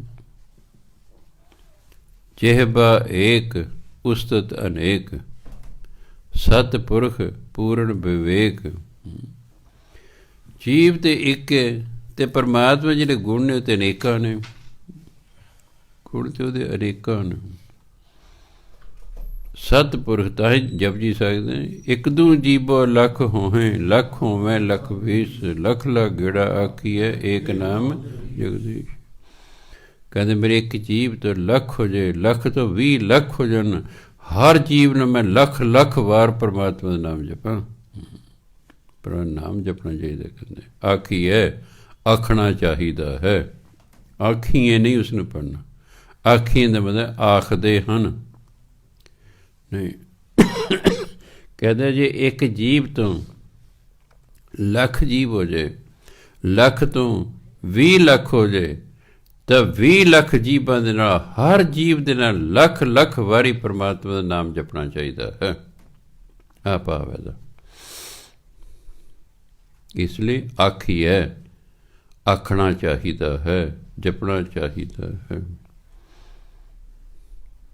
ਤਾਂ ਉਹ ਕਹਿੰਦੇ ਨੇ ਜਿਹਬਾ ਏਕ ਉਸਤਤ ਅਨੇਕ, ਜੀਵ ਤੇ ਇੱਕ ਤੇ ਪਰਮਾਤਮਾ ਦੇ ਗੁਣ ਅਨੇਕਾਂ ਹੀ ਹਨ। ਸਤਿਪੁਰਖ ਪੂਰਨ ਵਿਵੇਕ, ਉਹ ਤੇ ਸਤਿਪੁਰਖ ਹੈ, ਉਹ ਤੇ ਪੂਰਨ ਗਿਆਨ ਵਾਲਾ ਹੈ। ਵਿਵੇਕ ਗਿਆਨ ਨੂੰ ਕਹਿੰਦੇ, ਫਲਾਣਾ ਬੰਦਾ ਵਿਵੇਕੀ ਹੈ ਜੀ, ਜਿਹਨੂੰ ਰੱਬ ਦਾ ਗਿਆਨ ਹੋਵੇ, ਵਿਵੇਕ ਹੈ। ਕਾਹੂ ਬੋਲ ਨਾ ਪਹੁੰਚਤ ਪ੍ਰਾਣੀ, ਅਗੰਮ ਅਗੋਚਰ ਪ੍ਰਭ ਨਿਰਵਾਣੀ। ਕਿਸੇ ਬੋਲ ਦੇ ਨਾਲ ਵੀ ਮਨੁੱਖ ਪਰਮਾਤਮਾ ਤੱਕ ਨਹੀਂ ਪਹੁੰਚ ਸਕਦਾ। ਅਸੀਂ ਆਪਣੇ ਕਿਸੇ ਬੋਲ ਨਾਲ ਪਰਮਾਤਮਾ ਤੱਕ ਨਹੀਂ ਪਹੁੰਚ ਸਕਦੇ। ਅਸੀਂ ਤਾਂ ਗੁਰੂ ਦੇ ਬੋਲ ਨਾਲ ਪਹੁੰਚ ਸਕਦੇ। ਵਾਹਿਗੁਰੂ ਵਾਹਿਗੁਰੂ ਵਾਹਿਗੁਰੂ, ਇਹ ਜਿਹੜਾ ਬੋਲ ਹੈ ਇਹਦੇ ਨਾਲ ਪਹੁੰਚ ਸਕਦੇ। ਆਪਣੇ ਕਿਸੇ ਬੋਲ ਨਾਲ ਨਹੀਂ ਪਹੁੰਚ ਸਕਦੇ, ਕਿਉਂਕਿ ਪਰਮਾਤਮਾ ਅਗੰਮ ਹੈ। ਗਮ ਸੰਸਕ੍ਰਿਤ ਦਾ ਸ਼ਬਦ ਹੈ। ਗਮ ਹੁੰਦਾ ਪਹੁੰਚਣਾ, ਗੱਗੇ ਤੇ ਟਿੱਪੀ ਮੰਮਾ ਗਮ। ਅਗੰਮ, ਇਹਨੂੰ ਅਗਮ ਨਹੀਂ ਪੜ੍ਹਦੇ ਨੇ। 99% ਲੋਕ ਇਹਨੂੰ ਅਗਮ ਪੜ੍ਹਦੇ ਨੇ। ਅਗਮਾ ਅਗਮ ਅਪਾਰਾ ਪੜ੍ਹਦੇ ਰਹਿ ਰਹੇ ਸੀ। ਅਗੰਮਾ ਅਗੰਮ ਅਪਾਰਾ ਉਹ ਪੜ੍ਹਨਾ। ਅਗੰਮ ਅਪਹੁੰਚ, ਅਗੋਚਰ ਅਪਕੜ, ਜਿਹੜਾ ਪਕੜਿਆ ਨਾ ਜਾ ਸਕੇ, ਜਿਹੜਾ ਸਾਡੀਆਂ ਇੰਦਰੀਆਂ ਦੀ ਪਕੜ 'ਚ ਨਹੀਂ ਆਉਂਦਾ, ਜਿਸ ਤੱਕ ਸਾਡੀਆਂ ਇੰਦਰੀਆਂ ਦੀ ਪਹੁੰਚ ਨਹੀਂ ਹੈ, ਗਮ ਹੈ, ਉਹ ਗੋਚਰ ਹੈ, ਨਿਰਬਾਣੀ ਹੈ, ਉਹ ਨਿਰਲੇਪ ਹੈ, ਉਹ ਮਾਇਆ ਦੇ ਤਿੰਨਾਂ ਗੁਣਾਂ ਤੋਂ ਉੱਪਰ ਹੈ, ਉਹ ਨਿਰਲੇਪ ਹੈ, ਨਿਰਾਹਾਰ, ਉਹ ਕੋਈ ਭੋਜਨ ਨਹੀਂ ਕਰਦਾ, ਨਿਰਆਹਾਰ। ਦੋ ਸ਼ਬਦ ਬਣਿਆ। ਜਦੋਂ ਹਿੰਦੀ ਦਾ ਅਸੂਲ ਹੈ ਕਿ ਜਦੋਂ ਸੰਧੀ ਕੀਤੀ ਜਾਂਦੀ ਫਿਰ ਆੜਾ ਖਤਮ ਹੋ ਜਾਂਦਾ, ਉਹਦੀ ਥਾਂ 'ਤੇ ਕੰਨਾ ਲੱਗ ਜਾਂਦਾ। ਉਂਝ ਹੈ ਨਿਰ ਪਲੱਸ ਆਹਾਰ। ਹੁਣ ਆੜਾ ਵਿੱਚੋਂ ਖਤਮ ਹੋ ਗਿਆ ਅਤੇ ਕੰਨਾ ਲੱਗ ਗਿਆ ਹੈ। ਨਿਰਾਹਾਰ, ਨਿਰਵੈਰ, ਸੁਖਦਾਈ। ਪਰਮਾਤਮਾ ਤੇ ਨਿਰਆਹਾਰ ਹੈ, ਉਹ ਸਾਡੇ ਵਾਂਗੂ ਭੋਜਨ ਨਹੀਂ ਖਾਂਦਾ ਹੈ, ਨਿਰਵੈਰ ਹੈ, ਉਹਦਾ ਕਿਸੇ ਨਾਲ ਵੈਰ ਨਹੀਂ ਹੈ, ਸੁਖਦਾਈ ਹੈ ਅਤੇ ਸੁਖ ਦੇਣ ਵਾਲਾ ਹੈ। ਤਾਂ ਕਿ ਕੀਮਤ ਕਿਨੇ ਨਾ ਪਾਈ, ਉਹਦੀ ਕੀਮਤ ਅੱਜ ਤੱਕ ਕੋਈ ਪਾ ਹੀ ਨਹੀਂ ਸਕਿਆ। ਅਨੇਕ ਭਗਤ ਬੰਧਨ ਨਿਤ ਕਰ। ਬੰਧਨ ਹੁੰਦਾ ਵੰਦਨਾ, ਨਮਸਕਾਰ। ਹਿੰਦੀ ਦਾ ਸ਼ਬਦ ਹੈ ਵੰਦਨਾ, ਨਮਸਕਾਰ ਕਰਨਾ। ਅਨੇਕਾਂ ਭਗਤ ਜਿਹੜੇ ਹਮੇਸ਼ਾ ਪਰਮਾਤਮਾ ਨਮਸਕਾਰਾਂ ਕਰਦੇ ਹਨ। ਚਰਨ ਕਮਲ ਹਿਰਦੈ ਸਿਮਰੈ, ਪਰਮਾਤਮਾ ਦੇ ਚਰਨ ਕਮਲਾਂ ਹਿਰਦੇ 'ਚ ਸਿਮਰਦੇ ਰਹਿੰਦੇ ਨੇ। ਭਾਵ ਪਰਮਾਤਮਾ ਦੇ ਨਾਮ ਨੂੰ ਹਿਰਦੇ ਜਪਦੇ ਰਹਿੰਦੇ ਹਨ। ਸਦ ਬਲਿਹਾਰੀ ਸਤਿਗੁਰ ਆਪਣੇ, ਨਾਨਕ ਜਿਸ ਪ੍ਰਸਾਦ ਐਸਾ ਪ੍ਰਭ ਜਪਨੇ। ਮੈਂ ਆਪਣੇ ਗੁਰੂ ਤੋਂ ਸਦਾ ਹੀ ਬਲਿਹਾਰ ਜਾਂਦਾ ਹਾਂ, ਕਿਉਂਕਿ ਉਹਦੀ ਕਿਰਪਾ ਨਾਲ ਇਹੋ ਜਿਹੇ ਪਰਮਾਤਮਾ ਦਾ ਨਾਮ ਜਪਿਆ ਜਾ ਸਕਦਾ ਹੈ। ਇਹ ਹਰ ਰਸ ਪਾਵੈ ਜਨ ਕੋਏ, ਅੰਮ੍ਰਿਤ ਪੀਵੈ ਅੰਮ੍ਰਿਤ ਹੋਏ। ਹਰ ਰਸ, ਨਾਮ ਰਸ। ਕਿਸੇ ਵਿਰਲੇ ਵਿਅਕਤੀ ਨੂੰ ਨਾਮ ਰਸ ਦੀ ਪ੍ਰਾਪਤੀ ਹੁੰਦੀ ਹੈ। ਆਪਾਂ ਨਾ ਕਈ ਵਾਰੀ ਸਾਰੀ ਉਮਰ ਨਾਮ ਜਪਦੇ, ਰਸ ਹੀ ਨਹੀਂ ਹੁੰਦਾ। ਇਸ ਲਈ ਮਨ ਟਿਕਦਾ ਨਹੀਂ ਹੈ। ਜਿੰਨਾ 'ਚ ਰਸ ਨਹੀਂ ਹੈ ਕਿ ਮਨ ਨਹੀਂ ਟਿਕੇਗਾ। ਹੁਣ ਸਵਾਲ ਪਿਆ ਰਸ ਆਵੇ ਕਿਵੇਂ? ਰਸ ਆਵੇ ਪਰ ਨਾਮ ਜਪੀ ਜਾਣਾ, ਜਪੀ ਜਾਣਾ, ਜਪੀ ਜਾਣਾ। ਐ ਸਮਝਣਾ ਸ਼ੂਗਰ ਕੋਟਡ ਗੋਲੀ ਹੈ। ਜਿਹੜੀ ਸ਼ੂਗਰ ਕੋਟਡ ਗੋਲੀ ਹੁੰਦੀ ਹੈ ਉੱਤੋਂ ਮਿੱਠੀ ਦੇ ਵਿੱਚੋਂ ਕੌੜੀ ਹੁੰਦੀ ਹੈ। ਇਹ ਜਿਹੜਾ ਨਾਮ ਹੈ ਨਾ ਉੱਤੋਂ ਫਿੱਕਾ ਵਿੱਚੋਂ ਮਿੱਠਾ ਹੈ। ਉੱਤੋਂ ਬੱਕ ਬੱਕਾ ਹੋਣ ਕਰਕੇ ਜੀਅ ਨਹੀਂ ਕਰਦਾ ਅਗਲੇ ਦਾ। ਜਵਾ ਕੇ ਕੌੜੀ ਗੋਲੀ ਖਾ ਨਹੀਂ ਸਕੇ, ਉਹਨਾਂ ਨੂੰ ਲੰਘਾਉਣੀ ਨਹੀਂ ਆਉਂਦੀ ਅੰਦਰ ਜੀ, ਉਹ ਚੱਬ ਕੇ ਲੰਘਾਉਂਦੇ ਨੇ। ਉਹ ਕੌੜੀ ਫਿਰ ਔਖੀ ਹੈ ਵੀ ਚਲੋ ਮਿੱਠੀ ਲੱਗੇਗੀ, ਵਿੱਚੋਂ ਤਾਂ ਕੌੜੀ ਹੁੰਦੀ ਗੋਲੀ, ਉਹ ਤਾਂ ਉੱਤੇ ਥੋੜ੍ਹੀ ਜਿਹੀ ਮਿਠਾਸ ਚੜ੍ਹਾਏ ਦੇ ਬੱਚਿਆਂ ਲਈ। ਉਹ ਸ਼ੂਗਰ ਕੋਟਡ ਗੋਲੀਆਂ ਉੱਤੋਂ ਮਿੱਠੀਆਂ ਵਿੱਚੋਂ ਕੌੜੀਆਂ। ਨਾਮ ਉਲਟ ਹੈ, ਉੱਤੋਂ ਫਿੱਕਾ ਵਿੱਚੋਂ ਮਿੱਠਾ। ਜਪੀ ਜਾਓ, ਜਪੀ ਜਾਓ, ਜਪੀ ਜਾਓ, ਜਪੀ ਜਾਓ। ਹੌਲੀ ਹੌਲੀ ਮਿੱਠਾ ਲੱਗਣਾ ਸ਼ੁਰੂ ਹੋ ਜਾਏਗਾ। ਜਦੋਂ ਮਿੱਠਾ ਲੱਗੇਗਾ ਫਿਰ ਖਾਓਗੇ, ਹੋਰ ਫਿਰ ਜਪੋਗੇ, ਸਵਾਦ ਚੂ ਆ ਰਿਹਾ ਉਸ 'ਚ। ਜਿਵੇਂ ਭੌਰਾ ਹੈ, ਇੱਕ ਫੁੱਲ 'ਤੇ ਬੈਠਦਾ, ਉਹਨੂੰ ਚੂਸਦਾ, ਸਵਾਦ ਨਹੀਂ ਆਇਆ, ਉਹ ਤੁੜ ਜਾਂਦਾ। ਫਿਰ ਦੂਜੇ ਫੁੱਲ 'ਤੇ ਬੈਠਦਾ, ਉਹਨੂੰ ਚੂਸ ਕੇ ਵੇਖਦਾ, ਨਹੀਂ ਸਵਾਦ ਆਇਆ, ਉੱਡਦਾ। ਫਿਰ ਤੀਜੇ ਜਾ ਕੇ ਬਹਿੰਦਾ। ਜਿੱਥੇ ਉਹਨੂੰ ਸਵਾਦ ਆਉਂਦਾ ਉੱਥੇ ਲੱਗਾ ਹੀ ਰਹਿੰਦਾ। ਉਹਨੂੰ ਯਾਦ ਹੀ ਰਹਿੰਦਾ ਕਿ ਦਿਨ ਛਿਪ ਗਿਆ ਹੈ, ਫੁੱਲ ਨੇ ਬੰਦ ਨੇ, ਵਿੱਚ ਮੈਂ ਮਰ ਜਾਣਾ। ਐਸਾ ਰਸ 'ਚ ਉਹਨੂੰ ਆਨੰਦ ਆਉਂਦਾ। ਫੁੱਲ 'ਤੇ ਬੈਠਾ ਰਹਿੰਦਾ, ਰਾਤ ਨੂੰ ਫੁੱਲ ਬੰਦ ਹੁੰਦਾ, ਵਿੱਚ ਹੀ ਦਮ ਘੁੱਟ ਕੇ ਮਰ ਜਾਂਦਾ, ਕਿਉਂਕਿ ਉਹਨੂੰ ਰਸ ਆ ਰਿਹਾ ਹੈ। ਇਹ ਰਸ ਆਵਾ, ਹੋਰ ਰਸ ਨਹੀਂ ਪਾਵਾ। ਭਾਰੇ ਨੂੰ ਪੁੱਛ ਕੇ ਵੇਖ ਲਿਓ, ਹੋਰ ਰਸ ਇਸ ਫੁੱਲ ਤੋਂ ਮੈਨੂੰ ਹੋਰ ਰਸ ਚੰਗਾ ਲੱਗਾ ਕਰਨਾ, ਬਾਕੀ ਮੈਂ ਸਾਰੇ ਵੇਖ ਲਏ ਸਨ। ਇਹੀ ਹੈ ਬਸ। ਸੋ ਜਿਨ੍ਹਾਂ ਨੂੰ ਰਸ ਆਇਆ ਉਹਨੇ ਲਿਖਿਆ ਵੀ ਇਹੀ ਰਸ ਮੈਨੂੰ ਚੰਗਾ ਲੱਗਦਾ, ਹੋਰ ਰਸ ਤਾਂ ਮੈਨੂੰ ਚੰਗਾ ਹੀ ਨਹੀਂ ਕਦੇ ਲੱਗਦਾ।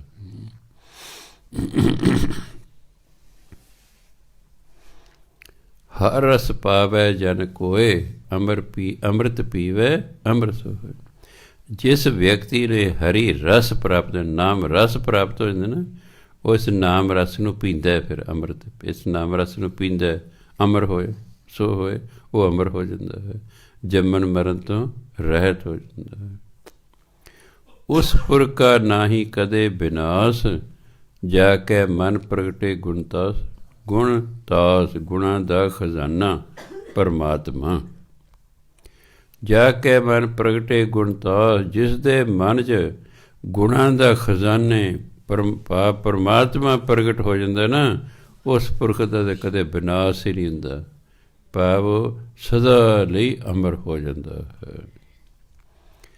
ਆਠ ਪੈਰ ਹਰ ਕਾ ਨਾਮ ਲੈ, ਸੱਚ ਉਪਦੇਸ਼ ਸੇਵਕ ਕੋ ਦੇ। ਜਿਹੜਾ ਗੁਰੂ ਮਹਾਰਾਜ ਨੇ 8 ਪੈਰ ਹਰੀ ਦਾ ਨਾਮ ਜਪਦੇ ਰਹਿੰਦੇ ਹਨ ਅਤੇ ਆਪਣੇ ਸੇਵਕਾਂ ਨੂੰ ਵੀ ਸੱਚਾ ਉਪਦੇਸ਼, ਇਸ ਨਾਮ ਦਾ ਉਪਦੇਸ਼ ਦਿੰਦੇ ਹਨ ਕਿ ਭਾਈ ਤੁਸੀਂ ਨਾਮ ਜਪਿਆ ਕਰੋ। ਮੋਹ ਮਾਇਆ ਕੇ ਸੰਗ ਨਾ ਲੇਪ, ਮਨ ਮੈਂ ਰੱਖੈ ਹਰ ਹਰ ਏਕ। ਫਿਰ ਮਾਇਆ ਦਾ ਮੋਹ ਜਿਹੜਾ ਹੈ ਉਹਦਾ ਰਤੀ ਵੀ ਅਸਰ ਨਹੀਂ ਹੁੰਦਾ, ਸੰਗ ਨਾ ਲੇਪ ਅਸਰ। ਮਾਇਆ ਦੇ ਮੋਹ ਦਾ ਉਸ 'ਤੇ ਰਤੀ ਵੀ ਅਸਰ ਨਹੀਂ ਹੁੰਦਾ ਹੈ। ਮਨ ਮੈਂ ਰੱਖੈ ਹਰ ਹਰ ਏਕ, ਉਹ ਹਮੇਸ਼ਾ ਆਪਣੇ ਮਨ 'ਚ ਪਰਮਾਤਮਾ ਦੀ ਯਾਦ ਕਾਇਮ ਰੱਖਦਾ ਹੈ, ਇਸ ਲਈ ਮਾਇਆ ਦਾ ਅਸਰ ਨਹੀਂ ਹੁੰਦਾ। ਅੰਧਕਾਰ ਦੀਪਕ ਪ੍ਰਗਾਸੇ, ਨਾਨਕ ਭਰਮ ਮੋਹ ਦੁਖ ਤਹ ਤੇ ਨਸ। ਜਿਵੇਂ ਹਨੇਰੇ 'ਚ ਦੀਵਾ ਪ੍ਰਕਾਸ਼ ਕਰਦੇ ਨਾ, ਇਸ ਤਰ੍ਹਾਂ ਗੁਰੂ ਮਹਾਰਾਜ ਜਦੋਂ ਕਿਸੇ ਦੇ ਅੰਦਰ ਪ੍ਰਕਾਸ਼ ਕਰਦੇ ਨੇ ਗਿਆਨ ਦਾ, ਉਹਦਾ ਭਰਮ, ਉਹਦਾ ਮੋਹ, ਉਹਦੇ ਦੁੱਖ ਉਸ ਤੋਂ ਨਸ ਜਾਂਦੇ ਹਨ। ਉਹਦੇ ਦੁੱਖ, ਉਹਦੇ ਭਰਮ, ਉਹਦੇ ਮੋਹ ਸਭ ਖਤਮ ਹੋ ਜਾਂਦੇ, ਕਿਉਂਕਿ ਅੰਦਰ ਗਿਆਨ ਦਾ ਪ੍ਰਕਾਸ਼ ਹੋ ਗਿਆ। ਤਪਤ ਮਾਹੇ ਠਾਂਡ ਵਰਤਾਈ, ਆਨੰਦ ਪਿਆ ਦੁੱਖ ਨਾਠੇ ਭਾਈ। ਜਨਮ ਮਰਨ ਕੇ ਮਿਟੇ ਅੰਦੇਸ਼ੇ, ਸਾਧੂ ਕੇ ਪੂਰਨ ਉਪਦੇਸ਼। ਸਾਧੂ ਨੇ ਦਿੱਤਾ ਉਪਦੇਸ਼, ਫਿਰ ਕੀ ਹੋਇਆ? ਤਪਤ ਮਾਹੇ ਠੰਡ ਵਰਤਾਈ। ਇਹ ਹਿਰਦਾ ਤਪ ਰਿਹਾ ਸੀ, ਇਹ ਠੰਡਾ ਠਾਰ ਹੋ ਗਿਆ, ਸ਼ਾਂਤੀ ਮਿਲ ਗਈ ਮਨ ਨੂੰ, ਆਨੰਦ ਪਿਆ, ਆਨੰਦ ਦੀ ਪ੍ਰਾਪਤੀ ਹੋ ਗਈ। ਦੁੱਖ ਨਾਠੇ ਪਾਏ, ਹੇ ਭਾਈ ਸਾਰੇ ਦੁੱਖ ਦੌੜ ਗਏ। ਜਨਮ ਮਰਨ ਕੇ ਮਿਟੇ ਅੰਦੇਸ਼ੇ, ਅੰਦੇਸ਼ੇ ਦਾ ਫਿਕਰ, ਜੰਮਣ ਮਰਨ ਦੀ ਜਿਹੜੀ ਚਿੰਤਾ ਸੀ ਉਹ ਵੀ ਖਤਮ ਹੋ ਗਈ, ਕਿਉਂਕਿ ਸਾਧੂ ਦਾ ਉਪਦੇਸ਼ ਪ੍ਰਾਪਤ ਹੋ ਗਿਆ ਹੈ। ਭਉ ਚੂਕਾ ਨਿਰਭਉ ਹੋਏ ਬਸੇ, ਡਰ ਖਤਮ ਹੋ ਗਿਆ ਹੈ। ਹੁਣ ਇਨਸਾਨ ਨਿਰਭਉ ਹੋ ਕੇ ਵਸਦਾ ਹੈ, ਨਿਡਰ ਹੋ ਕੇ ਵਸਦਾ ਹੈ। ਸਗਲ ਵਿਆਦ ਮਨ ਤੇ ਖੈ ਨਸੇ। ਵਿਆਦ ਬੁਰਾਈਆਂ, ਖੈ ਹੁੰਦਾ ਨਾਸ ਹੋ ਜਾਣਾ, ਹਿੰਦੀ ਦਾ ਸ਼ਬਦ ਹੈ ਕਸ਼ੈ, ਉਸ ਤੋਂ ਗੁਰਬਾਣੀ ਬਣੇ ਖੈ। ਸਾਰੀਆਂ ਬੁਰਾਈਆਂ ਮਨ ਤੋਂ ਨਾਸ ਹੋ ਜਾਂਦੀਆਂ ਹਨ, ਦੌੜ ਜਾਂਦੀਆਂ ਹਨ। ਜਿਸ ਕਾ ਸਾਹ ਤਿਨ ਕਿਰਪਾ ਧਾਰੀ, ਸਾਧ ਸੰਗ ਜਪ ਨਾਮ ਮੁਰਾਰੇ। ਇਹ ਇਨਸਾਨ ਜਿਸ ਦਾ ਸੀ, ਅਸੀਂ ਤਾਂ ਪਰਮਾਤਮਾ ਦੇ ਹਾਂ, ਜਿਸ ਦਾ ਸੀ ਉਸ ਨੇ ਕਿਰਪਾ ਕੀਤੀ। ਸਾਧ ਸੰਗ, ਗੁਰੂ ਦੀ ਸੰਗਤ ਕਰਕੇ ਜਪ ਨਾਮ ਮੁਰਾਰੀ। ਮਨੁੱਖ ਪਰਮਾਤਮਾ ਦਾ ਨਾਮ ਜਪਦਾ ਅਤੇ ਪਰਮਾਤਮਾ ਨੂੰ ਪ੍ਰਾਪਤ ਕਰ ਲੈਂਦਾ ਹੈ। ਥਿਤ ਪਾਈ ਚੁੱਕੇ ਭਰਮ ਗਵਨ, ਫਿਰ ਅਡੋਲ ਹੋਏ ਮਨ, ਜੰਮਣ ਮਰਨ ਤੋਂ ਰਹਿਤ ਹੋ ਜਾਂਦਾ ਹੈ, ਆਵਾ ਗਵਨ ਦਾ ਚੱਕਰ ਖਤਮ ਹੋ ਜਾਂਦਾ ਹੈ। ਸੁਨ ਨਾਨਕ ਹਰ ਹਰ ਜਸ ਸ਼ਰਵਣ, ਸ਼ਰਵਣ ਦੇ ਕੰਨਾਂ ਨਾਲ, ਕੰਨਾਂ ਦੇ ਨਾਲ ਹਰੀ ਦਾ ਜਸ ਸੁਣ ਸੁਣ ਕੇ ਕਹਿੰਦੇ ਅੰਦਰ ਸਾਰੇ ਭਰਮ ਖਤਮ ਹੋ ਗਏ, ਆਵਾ ਗਵਨ ਦਾ ਚੱਕਰ ਖਤਮ ਹੋ ਗਿਆ ਅਤੇ ਮਨ ਇੱਕ ਥਾਂ 'ਤੇ ਟਿਕ ਗਿਆ ਹੈ, ਜੰਮਣ ਮਰਨ ਤੋਂ ਰਹਿਤ ਹੋ ਗਿਆ ਹੈ। ਨਿਰਗੁਣ ਆਪ ਸਰਗੁਣ ਵੀ ਉਹੀ। ਮਾਇਆ ਤੋਂ ਰਹਿਤ ਵੀ ਉਹੀ ਹੈ ਅਤੇ ਮਾਇਆ ਦੇ ਵਿੱਚ ਵੀ ਉਹੀ ਹੈ। ਉਹ ਨਿਰਗੁਣ ਵੀ ਹੈ, ਉਹ ਸਰਗੁਣ ਵੀ ਹੈ। ਨਿਰਗੁਣ ਉਹ ਅਵਸਥਾ ਜਿਹੜੀ ਮਾਇਆ ਤੋਂ ਨਿਰਲੇਪ ਅਵਸਥਾ ਹੁੰਦੀ ਹੈ। ਸਰਗੁਣ ਵਾ ਜਿਵੇਂ ਆਪਾਂ ਮਾਇਆ ਦੇ ਵਿੱਚ, ਸਾਡੇ ਵਿੱਚ ਪਰਮਾਤਮਾ ਬੈਠਾ ਹੈ, ਇਸ ਲਈ ਉਹ ਸਰਗੁਣ ਵੀ ਹੈ। ਕਲਾ ਧਾਰ ਜਿਹਨੂੰ ਸਗਲੀ ਮੋਹੇ, ਉਹਨੇ ਆਪਣੀ ਸ਼ਕਤੀ ਨਾਲ ਸਾਰੇ ਸੰਸਾਰ ਨੂੰ ਮੋਹ ਰੱਖਿਆ ਹੈ। ਆਪਣੇ ਚਰਿਤ ਪ੍ਰਭ ਆਪ ਬਣਾਏ, ਆਪਣੇ ਕੌਤਕ ਪਰਮਾਤਮਾ ਆਪ ਕਰਦਾ ਹੈ। ਆ ਸਾਰੀ ਰਚਨਾ ਜੋ ਕੁਛ ਬਣਾਇਆ ਹੈ ਉਹਨੇ ਆਪ ਬਣਾਈ ਹੈ। ਆਪਣੀ ਕੀਮਤ ਆਪੇ ਪਾਏ, ਕਿਉਂਕਿ ਅਸੀਂ ਤਾਂ ਉਹਦੀ ਕੀਮਤ ਹੀ ਨਹੀਂ ਪਾ ਸਕਦੇ। ਅਸੀਂ ਉਹਦੇ ਪੂਰਨ ਤੌਰ 'ਤੇ ਵਡਿਆਈ ਹੀ ਨਹੀਂ ਕਰ ਸਕਦੇ, ਅਸੀਂ ਉਹਦੇ ਸਾਰੇ ਗੁਣ ਜਾਣ ਹੀ ਨਹੀਂ ਸਕਦੇ। ਇਸ ਲਈ ਉਹਦੀ ਕੀਮਤ ਦਾ ਉਸੇ ਨੂੰ ਹੀ ਪਤਾ ਹੈ। ਹਰ ਬਿਨ ਦੂਜਾ ਨਾਹੀ ਕੋਏ, ਸਰਬ ਨਿਰੰਤਰ ਇੱਕ ਹੋ ਸੋਏ। ਸਰਬ ਨਿਰੰਤਰ ਭਾਵ ਹਰ ਸਮੇਂ ਇੱਕ ਪਰਮਾਤਮਾ ਹੀ ਪਰਮਾਤਮਾ ਹੈ। ਉਸ ਤੋਂ ਬਿਨਾਂ ਦੂਜਾ ਉਹਦੇ ਵਰਗਾ ਤੇ ਕੋਈ ਹੋਰ ਹੈ ਹੀ ਨਹੀਂ ਹੈ। ਉਹੀ ਹੈ ਹਮੇਸ਼ਾ ਹਮੇਸ਼ਾ ਲਈ। ਓਤ ਪੋਤ ਰਵਿਆ ਰੂਪ ਰੰਗ। ਓਤ ਪੋਤ ਹੁੰਦਾ ਪੂਰੀ ਤਰ੍ਹਾਂ, ਉਹ ਪੂਰੀ ਤਰ੍ਹਾਂ ਜੀਵਾਂ ਦੇ ਵਿੱਚ ਵਸਦਾ ਹੈ। ਭੈ ਪ੍ਰਗਾਸ ਸਾਧ ਕੈ ਸੰਗ। ਹਾਂ, ਸਿਰਫ ਇੰਨਾ ਕਿ ਗੁਰੂ ਦੀ ਸੰਗਤ ਕਰਕੇ ਫਿਰ ਇਸ ਗਿਆਨ ਦਾ ਪ੍ਰਕਾਸ਼ ਹੋ ਜਾਂਦਾ ਅੰਦਰ, ਭਾਵ ਗਿਆਨ ਹੋ ਜਾਂਦਾ ਬੰਦੇ ਨੂੰ ਕਿ ਪਰਮਾਤਮਾ ਹੀ ਸਭ ਥਾਂ 'ਤੇ ਹੈ। ਰਚ ਰਚਨਾ ਆਪਣੀ ਕਲ ਧਾਰੀ। ਪਰਮਾਤਮਾ ਨੇ ਆਪਣੀ ਸ਼ਕਤੀ ਵਰਤਾ ਕੇ ਸਾਰੀ ਰਚਨਾ ਕੀਤੀ ਹੋਈ ਹੈ।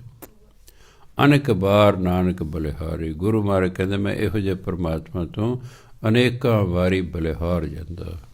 ਸੋ ਇਸ ਲਈ ਭਾਈ ਬਲਿਹਾਰ ਜਾਣ ਤੋਂ ਮਤਲਬ ਕੀ ਹੈ ਕਿ ਉਹਦਾ ਬਸ ਵਾਰੀ ਵਾਰੀ ਨਾਮ ਜਪੀ ਜਾਣਾ, ਬਸ ਵਾਹਿਗੁਰੂ ਵਾਹਿਗੁਰੂ ਵਾਹਿਗੁਰੂ ਵਾਹਿਗੁਰੂ ਕਰੀ ਜਾਣਾ। ਧਰਮ ਕੋਈ ਔਖਾ ਕੰਮ ਨਹੀਂ ਹੈ ਵੀ ਜਿਹੜਾ ਸਮਝ ਨਹੀਂ ਆਉਂਦਾ। ਬਸ ਤਿੰਨ ਹੀ ਗੱਲਾਂ ਦਾ ਖਿਆਲ ਰੱਖਣਾ। ਬੁਰਾਈਆਂ ਛੱਡਣੀਆਂ ਨੇ, ਬੁਰਾਈਆਂ ਛੱਡ ਕੇ ਫਿਰ ਹੰਕਾਰ ਨਹੀਂ ਕਰਨਾ ਮੈਂ ਆਹ ਛੱਡਤਾ ਮੈਂ ਉਹ ਛੱਡਤਾ ਹੈ, ਨਹੀਂ। ਗੁਰੂ ਦੀ ਕਿਰਪਾ ਸਮਝਣੀ ਹੈ। ਬੁਰਾਈਆਂ ਦਾ ਤਿਆਗ ਕਰਨਾ, ਨਾਮ ਜਪਣਾ ਅਤੇ ਹੰਕਾਰ ਨਹੀਂ ਕਰਨਾ ਬਸ। ਕਿਉਂਕਿ ਹੰਕਾਰ ਪਰਮਾਤਮਾ ਨੂੰ ਚੰਗਾ ਹੀ ਨਹੀਂ ਲੱਗਦਾ। ਹਰ ਜੀ ਅਹੰਕਾਰ ਨਾ ਭਾਵੇ ਉਹਨੂੰ ਚੰਗਾ ਹੀ ਲੱਗਦਾ। ਤੁਸੀਂ ਕਹੋ ਕਿਉਂ ਨਹੀਂ ਚੰਗਾ ਲੱਗਦਾ ਜੀ? ਉਹ ਕਹਿੰਦੇ ਵੀ ਜਿਸ ਚੀਜ਼ 'ਤੇ ਤੂੰ ਹੰਕਾਰ ਕਰ ਰਹੇ ਇਹ ਤਾਂ ਮੈਂ ਤੈਨੂੰ ਦਿੱਤੀ ਹੈ। ਕਿਸੇ ਦੀ ਦਿੱਤੀ ਚੀਜ਼ 'ਤੇ ਤੂੰ ਕਦੇ ਹੰਕਾਰ ਕਰ? ਤੇਰੀ ਆਪਣੀ ਹੋਵੇ ਤਾਂ ਕਰ ਸਕਦਾ ਤੂੰ, ਤੇਰਾ ਤਾਂ ਕੁਛ ਹੈ ਹੀ ਨਹੀਂ। ਤੇਰਾ ਤਾਂ ਆਪਣਾ ਸਰੀਰ ਵੀ ਨਹੀਂ ਹੈ। ਜੇ ਤੂੰ ਕਿ ਮੈਂ ਬੜਾ ਸੋਹਣਾ ਸੁਰੱਖਾ, ਇਹ ਸਰੀਰ ਵੀ ਮੈਂ ਤੈਨੂੰ ਦਿੱਤਾ, ਸੁੰਦਰਤਾ ਵੀ ਮੈਂ ਤੈਨੂੰ ਦਿੱਤੀ ਹੈ, ਕੱਦ ਵੀ ਮੈਂ ਤੈਨੂੰ ਦਿੱਤਾ, ਵਧੀਆ ਪਰਸਨੈਲਿਟੀ ਵੀ ਮੈਂ ਤੈਨੂੰ ਦਿੱਤੀ, ਤੂੰ ਕਦਾ ਹੰਕਾਰ ਕਰਦਾ? ਤਾਂ ਨਹੀਂ ਉਹਨੂੰ ਹੰਕਾਰ ਚੰਗਾ ਲੱਗਦਾ। ਬੰਦਾ ਅਮੀਰੀ ਕਹਿੰਦਾ ਅਮੀਰੀ ਤਾਂ ਮੈਂ ਤੈਨੂੰ ਦਿੱਤੀ, ਮੈਂ ਹੁਣ 5 ਮਿੰਟ ਤੈਨੂੰ ਗਰੀਬ ਕਰ ਸਕਦਾ ਹਾਂ, ਇਹ 'ਚ ਕਿਹੜੀ ਗੱਲ ਹੈ? ਜੇ ਪਰਮਾਤਮਾ ਕੀੜੀ ਦੇ ਵਿੱਚ ਆਪਣੀ ਸ਼ਕਤੀ ਰੱਖ ਕੇ ਲੱਖਾਂ ਕਰੋੜਾਂ ਦੇ ਲਸ਼ਕਰ ਨੂੰ, ਫੌਜ ਨੂੰ ਸੁਆਹ ਕਰ ਸਕਦਾ, ਪਰਮਾਤਮਾ ਅਮੀਰ ਤੋਂ ਗਰੀਬ ਕਰਦੇ ਕੀ ਦੇਰ ਲੱਗ ਸਕਦਾ ਹੈ? ਕੁਝ ਵੀ ਕਰ ਸਕਦਾ।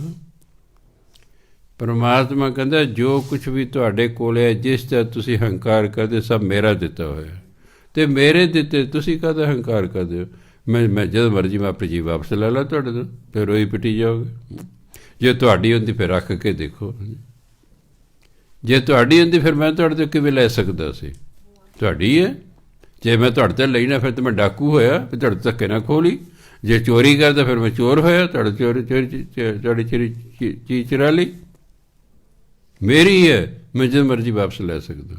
ਚੀਫ ਹੀ ਨਹੀਂ ਕਰਨੀ। ਉਹੀ ਨਹੀਂ ਕਰਦਾ ਜਿਹੜਾ ਬ੍ਰਹਮ ਗਿਆਨ ਦੀ ਅਵਸਥਾ 'ਤੇ ਪਹੁੰਚ ਗਿਆ ਵੀ ਹਾਂ ਇਹ ਤਾਂ ਸਭ ਕੁਝ ਪਰਮਾਤਮਾ ਨੇ ਦਿੱਤਾ ਹੋਇਆ, ਇਹ ਤਾਂ ਮੈਨੂੰ ਵਰਤਣ ਲਈ ਦਿੱਤਾ ਹੋਇਆ। ਵਡਿਆਈ ਵੀ ਦਿੱਤੀ ਉਸ ਨੇ ਦਿੱਤੀ ਹੈ। ਨਾਮ ਵੀ ਜਪਾ ਰਿਹਾ, ਉਹਦੀ ਕਿਰਪਾ ਨਾਲ ਮੈਂ ਨਾਮ ਜਪ ਰਿਹਾ।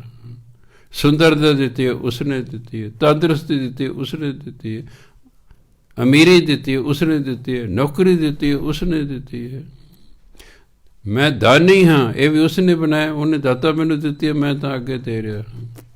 ਇਸ ਲਈ ਗੁਰਬਾਣੀ ਵਾਰੀ ਵਾਰੀ ਕਹਿੰਦੀ ਹੈ ਕਿ ਕਿਸੇ ਵੀ ਚੀਜ਼ ਦਾ ਹੰਕਾਰ ਨਹੀਂ ਕਰਨਾ, ਕਿਉਂਕਿ ਜੋ ਕੁਛ ਵੀ ਇਨਸਾਨ ਕੋਲ ਹੈ ਇਹ ਸਭ ਪਰਮਾਤਮਾ ਨੇ ਦਿੱਤਾ ਹੋਇਆ। ਅਤੇ ਉਹ ਕਹਿੰਦਾ ਇਹ ਮੇਰੀ ਅਮਾਨਤ ਹੈ ਤੁਹਾਡੇ ਕੋਲ, ਮੈਂ ਪੱਕੇ ਤੌਰ 'ਤੇ ਤੁਹਾਨੂੰ ਨਹੀਂ ਦਿੱਤੀ।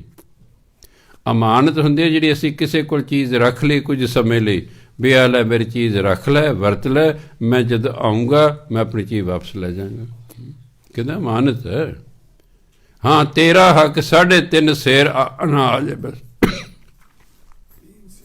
3.5 ਸੇਰ ਦਿਹਾੜੀ ਕਾ ਮਹਿਮਾਨ, ਅਬਰ ਵਸਤੂ ਜਾਨ ਅਮਾਨ। ਬਾਕੀ ਸਭ ਕੁਝ ਤੇਰੇ ਕੋਲ ਮੇਰੀ ਅਮਾਨਤ ਹੈ। ਹਾਂ, ਤੈਨੂੰ ਮੈਂ ਪੈਦਾ ਕੀਤਾ, 3.5 ਸੇਰ ਜਿਹੜਾ ਤੈਨੂੰ ਖਾਣ ਪੀਣ ਨੂੰ ਮੈਂ ਦੇਵਾਂਗਾ, ਆਟਾ ਦਾਲ ਸਾਰਾ ਕੁਝ ਰਲਾ ਕੇ ਤੈਨੂੰ ਰੋਜ਼ ਦਾ 3.5 ਸੇਰ ਦੇਵਾਂਗਾ ਮੈਂ। ਬਾਕੀ ਸਭ ਕੁਝ ਮੇਰਾ ਹੈ, ਬਾਕੀ ਤਾਂ ਮੇਰਾ ਹੈ। 3.5 ਸੇਰ ਦਿਹਾੜੀ ਕਾ ਮਹਿਮਾਨ, ਅਵਰ ਵਸਤੂ ਜਾਨ ਅਮਾਨ। ਬਾਕੀ ਤਾਂ ਹਰ ਵਸਤੂ 'ਤੇ ਅਮਾਨਤ ਨੇ, ਉਹ ਤਾਂ ਮੇਰੀ ਦਿੱਤੀ ਹੋਈ, ਮੈਂ ਜੋ ਮਰਜ਼ੀ ਲੈ ਜਾ। ਪਰ ਸਾਨੂੰ ਨਾ ਗਿਆਨ ਕਰ, ਅਸੀਂ ਚੀਫ ਹੀ ਕਰਦੇ ਰਹਿੰਦੇ। 10 ਰੁਪਈਏ ਡਿੱਗ ਪੈਣ, ਕਿੰਨੀ ਦੇਰ ਚੀਫੀ ਕਰਦੇ ਘਰ ਜੀ ਲੜਦੇ ਰਹਿੰਦੇ। ਉਹ ਤਾਂ ਮੇਰੀ ਸੀ, ਮੇਲਾ ਚੱਲੇ।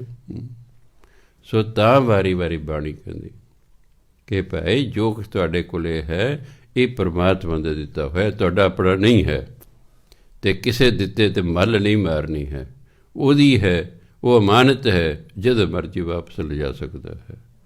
ਸਾਡਾ ਕੰਮ ਤਾਂ ਬਸ ਉਹਦਾ ਧੰਨਵਾਦ ਕਰਨਾ। ਅਤੇ ਉਹਦਾ ਧੰਨਵਾਦ ਕਿਵੇਂ ਕੀਤਾ? ਉਹਦਾ ਨਾਮ ਜਪ ਕੇ। ਬਸ ਉਹ ਕਹਿੰਦਾ ਮੇਰਾ ਨਾਮ ਜਪੀ ਜਾਓ, ਇਸ 'ਤੇ ਚੌਗੁਣ ਕਰੇ ਨਿਹਾਲ। ਕਹਿੰਦਾ ਮੈਂ ਹੋਰ ਭਾਗ ਲਾ ਦਾਂਗਾ ਤੁਹਾਨੂੰ, ਜੋ ਤੁਹਾਨੂੰ ਦਿੱਤਾ ਹੈ ਹੋਰ ਭਾਗ ਲਾ ਦਾਂਗਾ, ਤੁਸੀਂ ਮੇਰਾ ਨਾਮ ਜਪੋ। ਵੀ ਸੱਚੇ ਪਾਤਸ਼ਾਹ ਤੂੰ ਬਹੁਤ ਦਿੱਤਾ ਹੋਇਆ, ਨਾਮ ਜਪੀ ਜੋ, ਹੋਰ ਦੇਵਾਂਗੇ ਤੁਹਾਨੂੰ। ਸਤਿਕਾਰਯੋਗ ਸਾਧ ਸਿੰਘ ਜੀ, ਵਾਹਿਗੁਰੂ ਜੀ ਕਾ ਖਾਲਸਾ, ਵਾਹਿਗੁਰੂ ਜੀ ਕੀ ਫਤਿਹ। ਹਾਂ, ਇੱਕ ਹੋਰ ਬੇਨਤੀ ਹੈ ਜੀ, ਕੱਲ੍ਹ ਨੂੰ ਅਖੰਡ ਪਾਠ ਸ਼ੁਰੂ ਹੋਣੇ ਨੇ। ਆਪਾਂ ਬਾਬਾ ਦੀਪ ਸਿੰਘ ਦੇ ਜਨਮ ਦਿਹਾੜਾ ਮਨਾ ਰਹੇ ਹਾਂ। ਉਹਦੇ 26 ਤਰੀਕ ਦਾ ਸੀ, ਆਪਾਂ ਫਿਰ ਐਤਵਾਰ ਨੂੰ ਮਨਾਉਣੇ 30 ਤਰੀਕ ਨੂੰ। ਕੱਲ੍ਹ ਨੂੰ ਸ਼ੁੱਕਰਵਾਰ ਹੈ, ਅਖੰਡ ਪਾਠ ਸਾਹਿਬ ਸ਼ੁਰੂ ਹੋਣੇ ਹਨ। ਸੋ ਜਿੰਨੇ ਪਾਠੀ ਸੰਗਤ ਯਾਦ ਰੱਖੇ, ਇੱਥੇ ਐਤਵਾਰ ਨੂੰ 8 ਵਜੇ ਭੋਗ ਪੈ ਜਾਂਦੇ ਨੇ। ਫਿਰ ਵੱਡੇ ਗੁਰਦੁਆਰਾ ਸਾਹਿਬ 9 ਤੋਂ ਲੈ ਕੇ 10 ਵਜੇ ਤੱਕ ਕੀਰਤਨ ਹੋਣਾ, 10 ਵਜੇ ਤੋਂ ਲੈ ਕੇ 10:20 ਤੱਕ ਕਥਾ ਹੋਣੀ ਹੈ ਬਾਬਾ ਦੀਪ ਸਿੰਘ ਜੀਵਨ ਬਾਰੇ। 10:20 'ਤੇ ਫਿਰ ਗੁਰੂ ਕਾ ਲੰਗਰ ਆਪਾਂ ਵਰਤਾਵਾਂਗੇ। ਵਾਹਿਗੁਰੂ ਜੀ ਕਾ ਖਾਲਸਾ, ਵਾਹਿਗੁਰੂ।